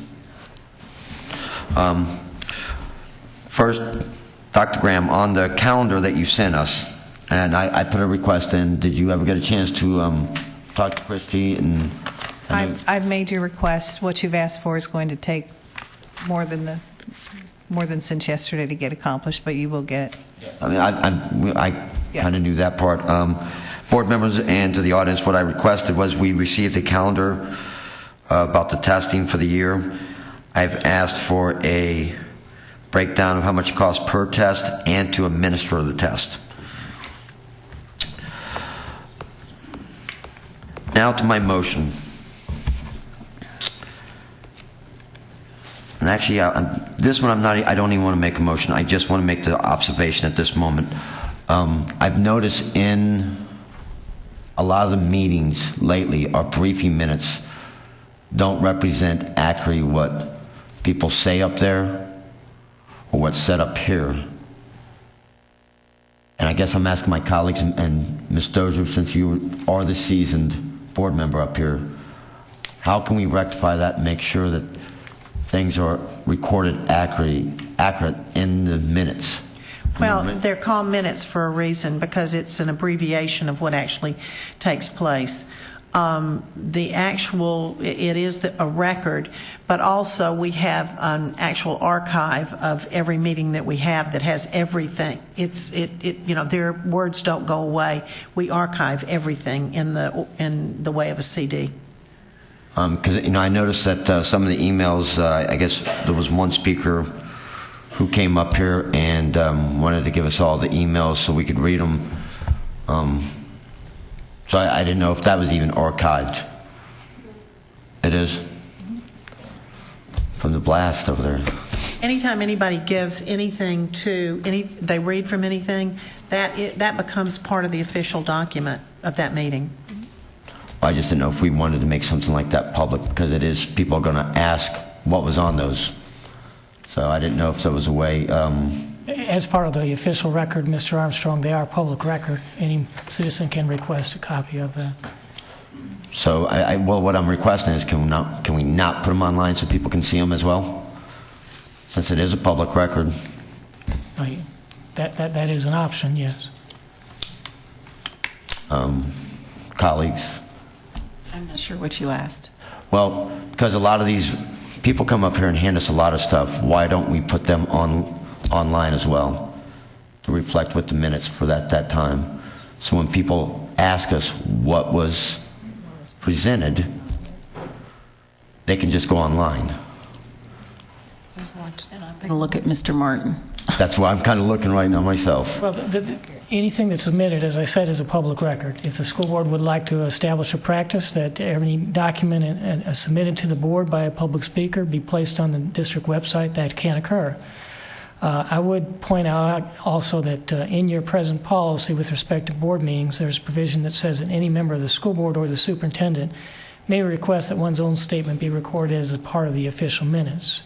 And the minutes of every meeting are brought back to the school board at a subsequent meeting for your approval. They're always there, available for you to review before you vote to approve them. So certainly before they're adopted, you can pull that particular item, ask for a portion of the minutes to be revised, to be more accurate or more full reflection of what was said before the adoption.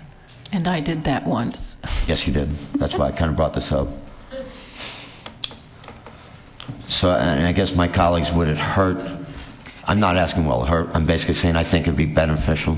I guess Ms. Fisher wants to say something. Yeah, I'm not sure I'm clear, because all of the entire meeting is video archived, and you can see every word and hear every word, and it's online for everyone's perusal. Are you asking? No, he's referring to the sheets that are handed to us that are not read.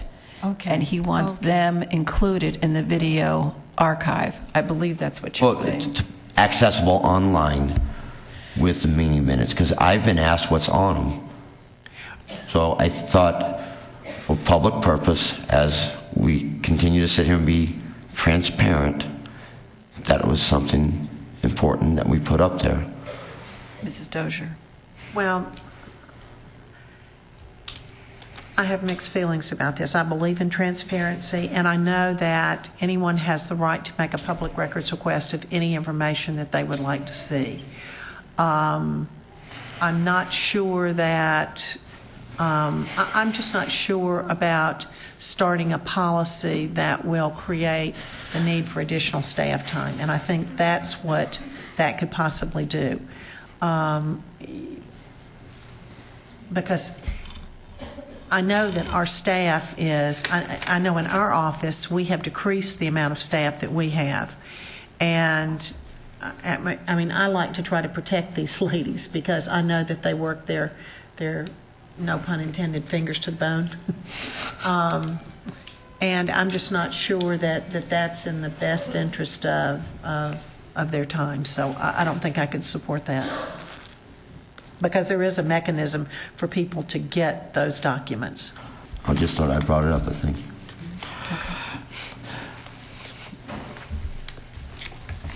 Two, the district must provide written notification to all Lee County Public Schools of their rights, and I believe this is something Mr. Martin needs to address as far as the opt-out, standardized, and testing mandated testing, including in this correspondence, must be specific instructions, and I believe one lady was up here talking about that,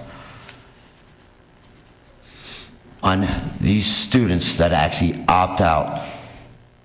The statute is, how's it read? Mr. Martin.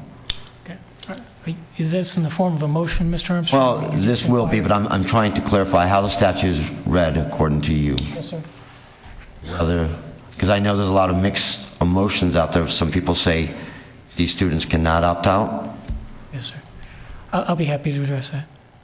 There is no right established in Florida statute, no right nor procedure established in Florida statute for a student attending a public school or for a parent on their behalf to choose to opt the student out of standardized statewide state-mandated assessments. In fact, take a look at Florida statute, section 1008.22. At paragraph 3, it says that participation in the assessment program is mandatory for all school districts and all students attending public schools. Section 1008.25 at paragraph 4A states each student must participate in the statewide assessment program. Thank you. Well, then I'll go straight down because I know I'd like to make a motion to establish a citizen task force that will return within 30 days to the Lee County Board of Education written recommendations to eliminate unnecessary testing of students, including testing known as high stakes, and to provide recommendations for removal of possibly Common Core Lee County curriculum content and testing. This includes other standardized content that is related to Common Core, such as the Florida Next Generation State Standards. The Citizen Task Force will be composed of 15 members, with each board member selecting 3 from the criteria for selection, and the representation shall be as a resident of Lee County and the capable providing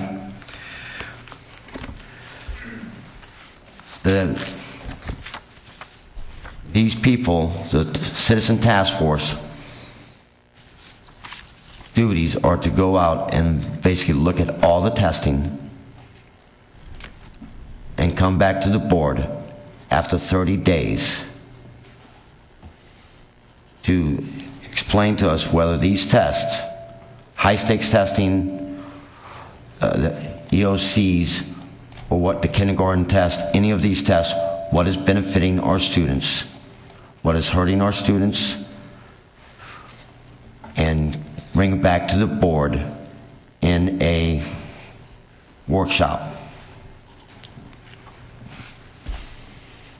You have heard Mr. Armstrong's motion. Is there a second? I'll second. Discussion? Okay. I have a comment. I seconded for discussion.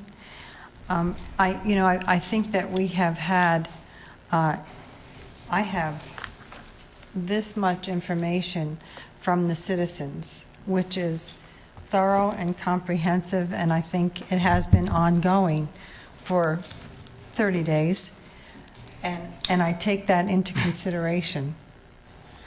We also do have our board advisories where the people are already, I think, did we approve them tonight?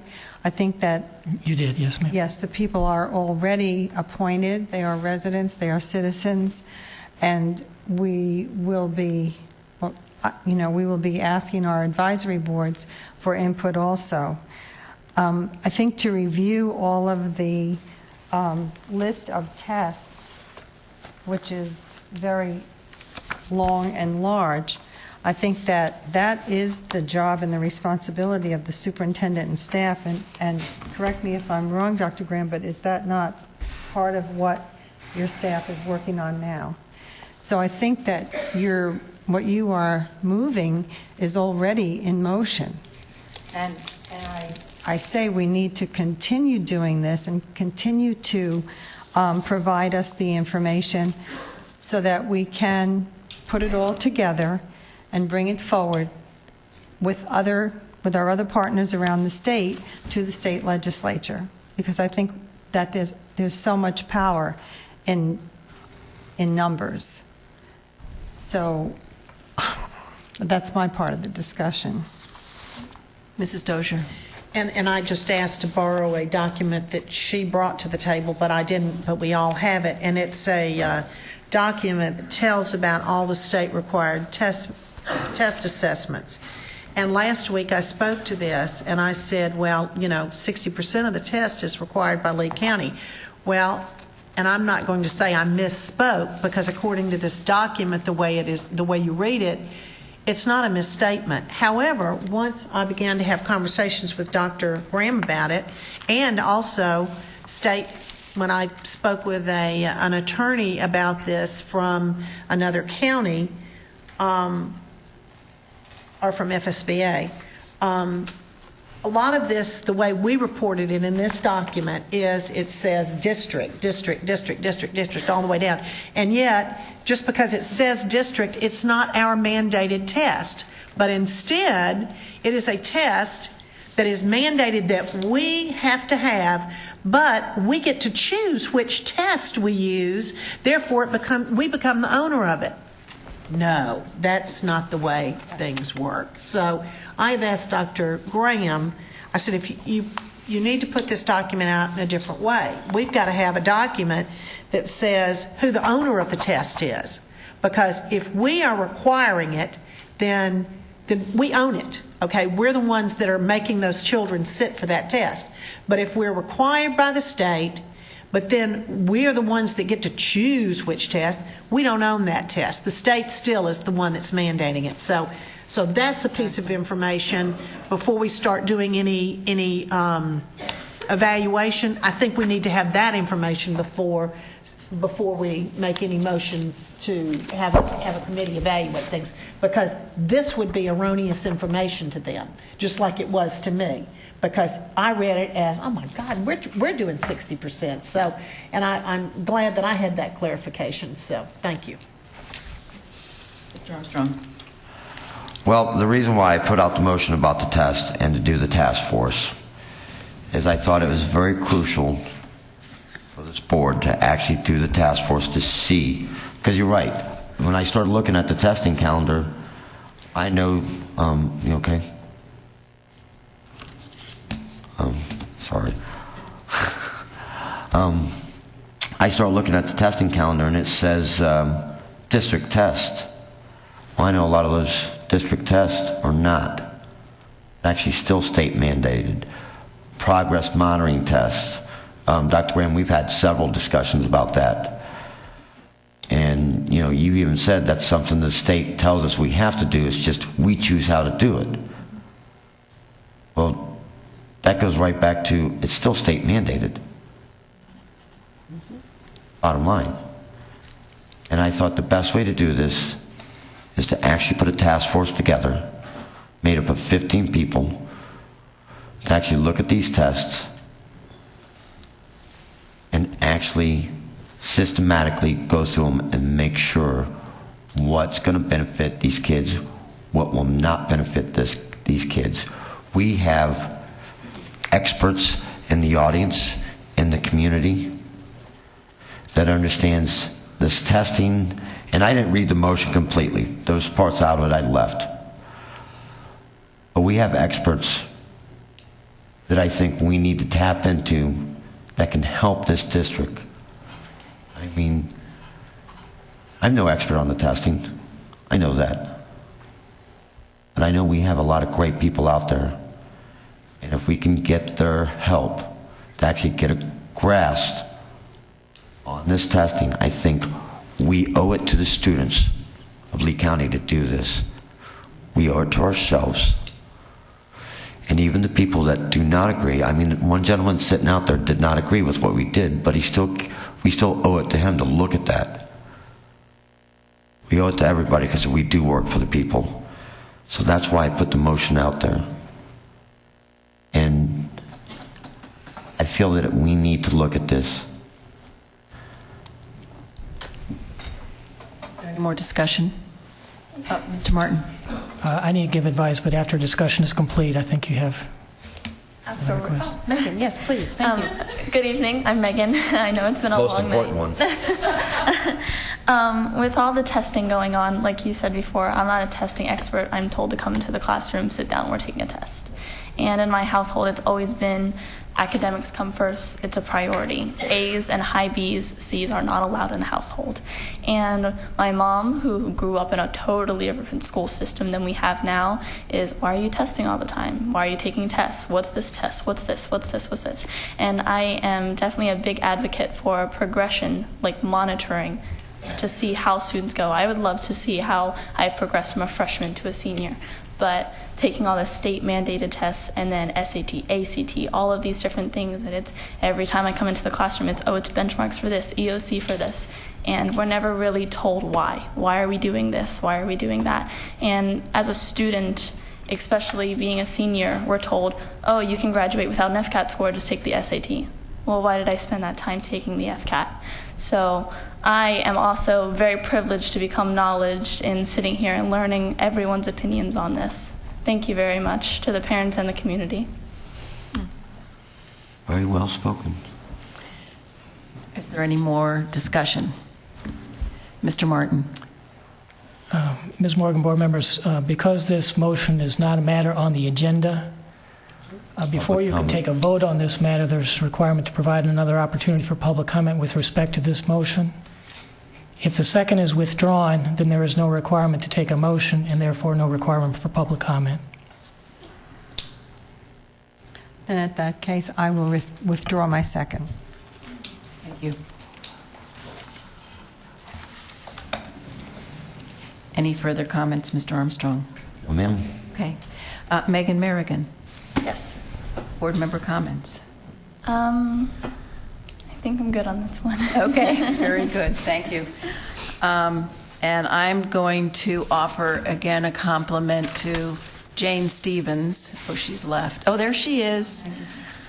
And say I'm excited to see her appointment as principal. She's been a key player in the national recognition for the quality of the early education program in Lee County School District, and I'm excited to see her take over the leadership of that program.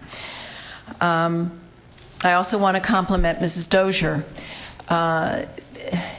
She spent hours crafting the motions that you heard, working with experts from the FSBA, trying to come up with language that addressed the questions that you have raised here and the concerns that have been articulated by other people at FSBA.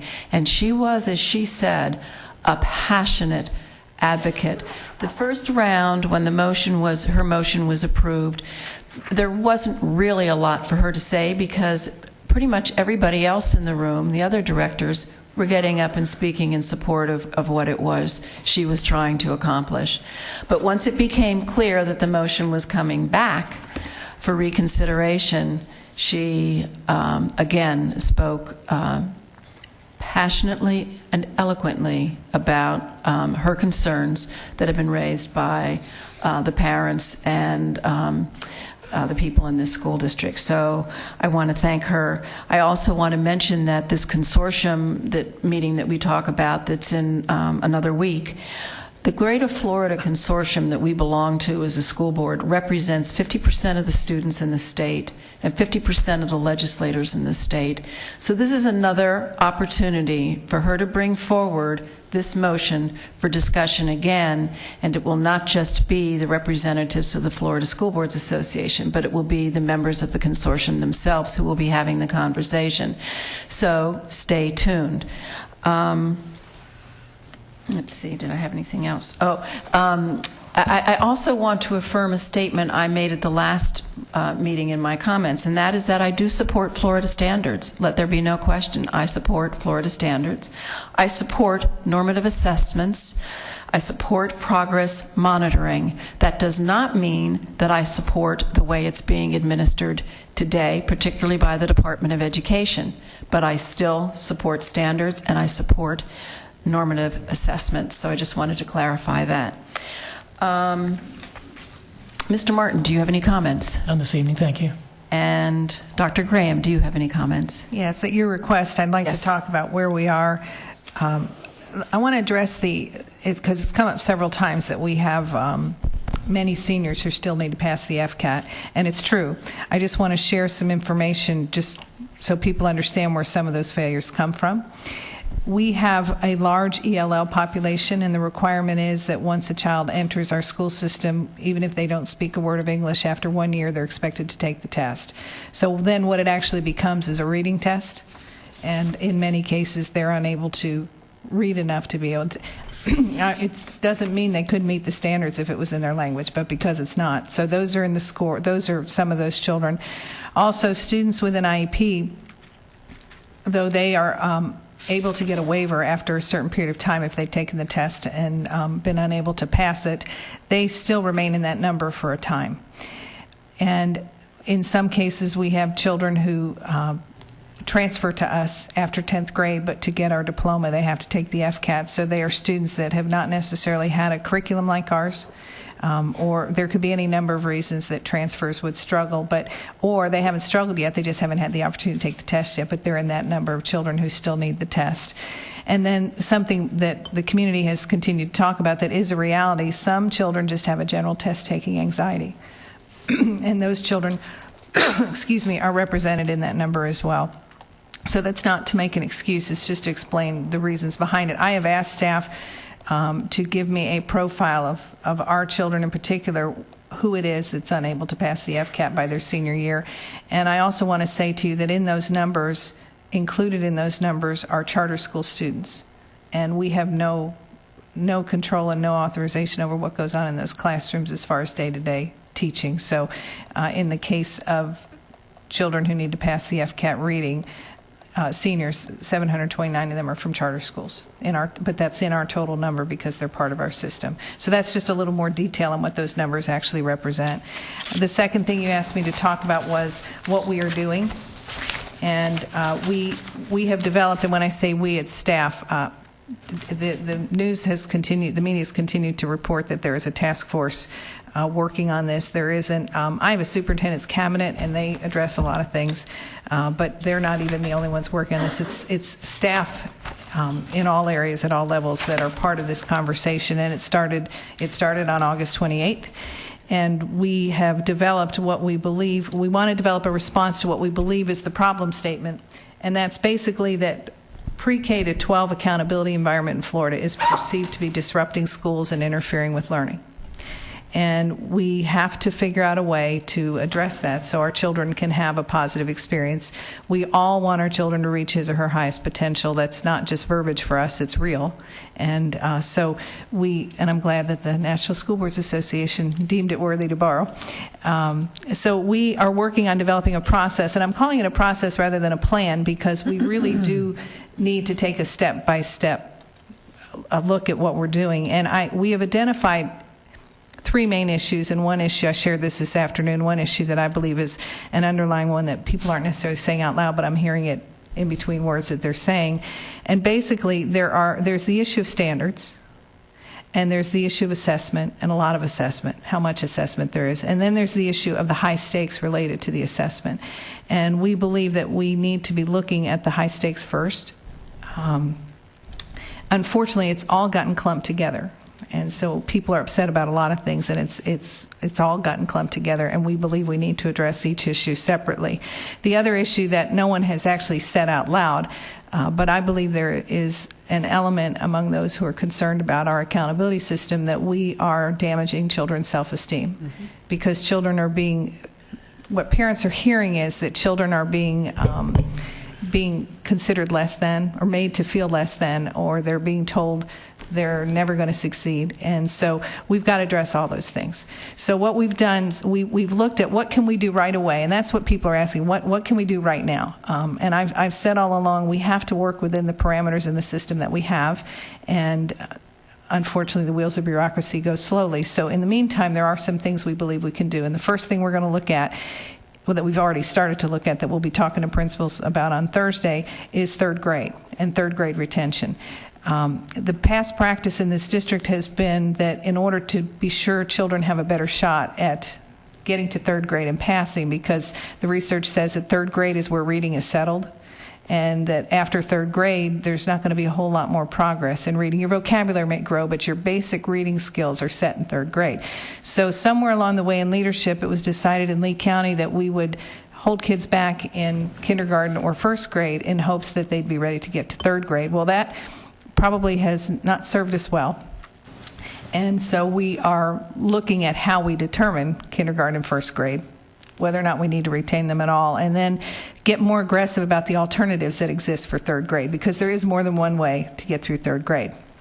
And what we've done in the past has been, we've waited till the end of third grade. We've talked about it, but nobody's really believed it was going to happen, and then it was time for a child to be retained.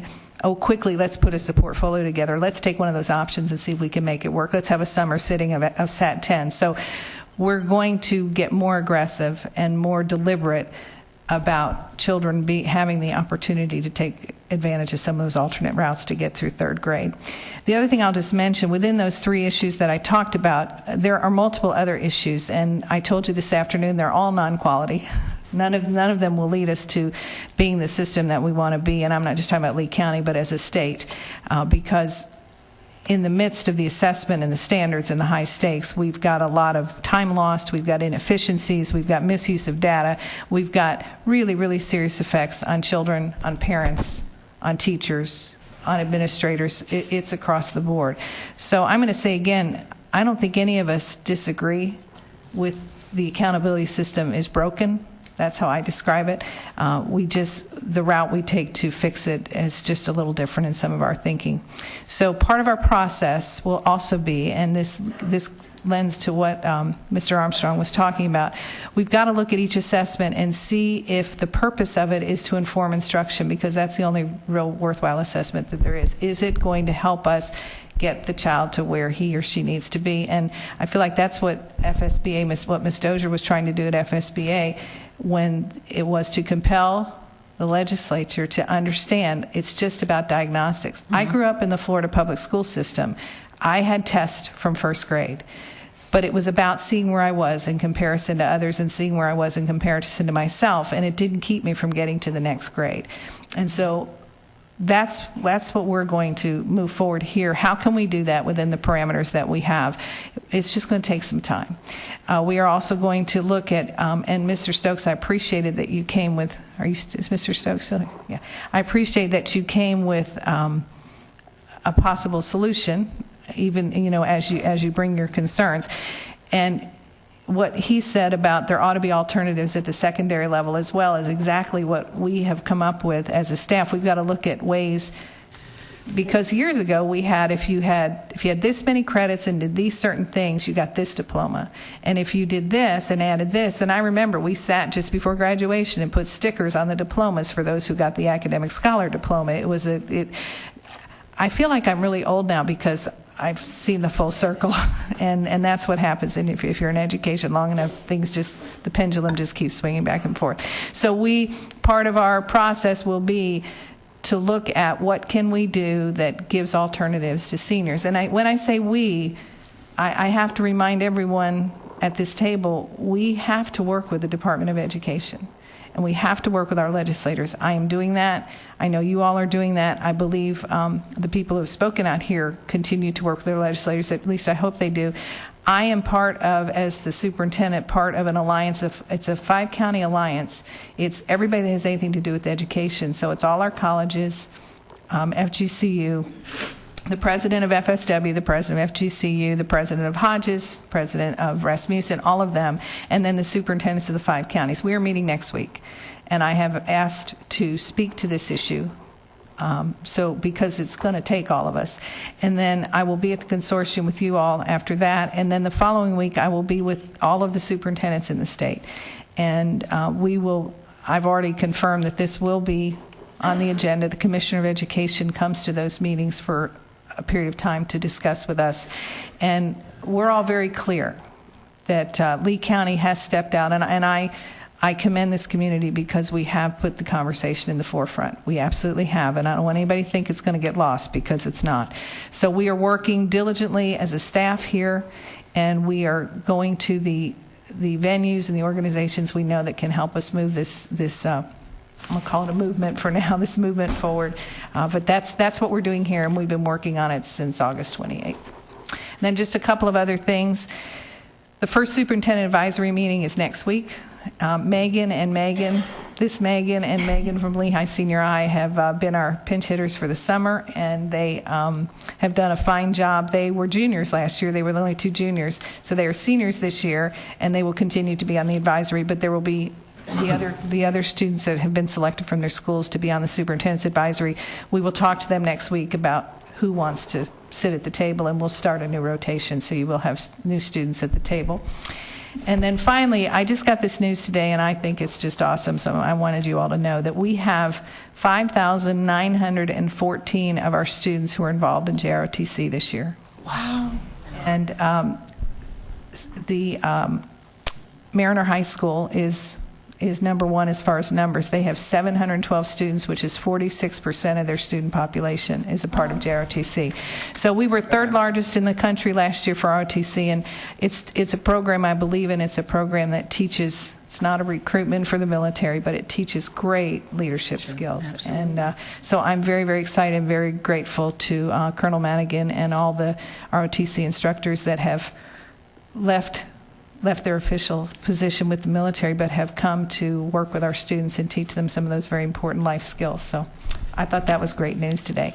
And as I've said in the past, I am privileged and honored to lead this district. Thank you very much.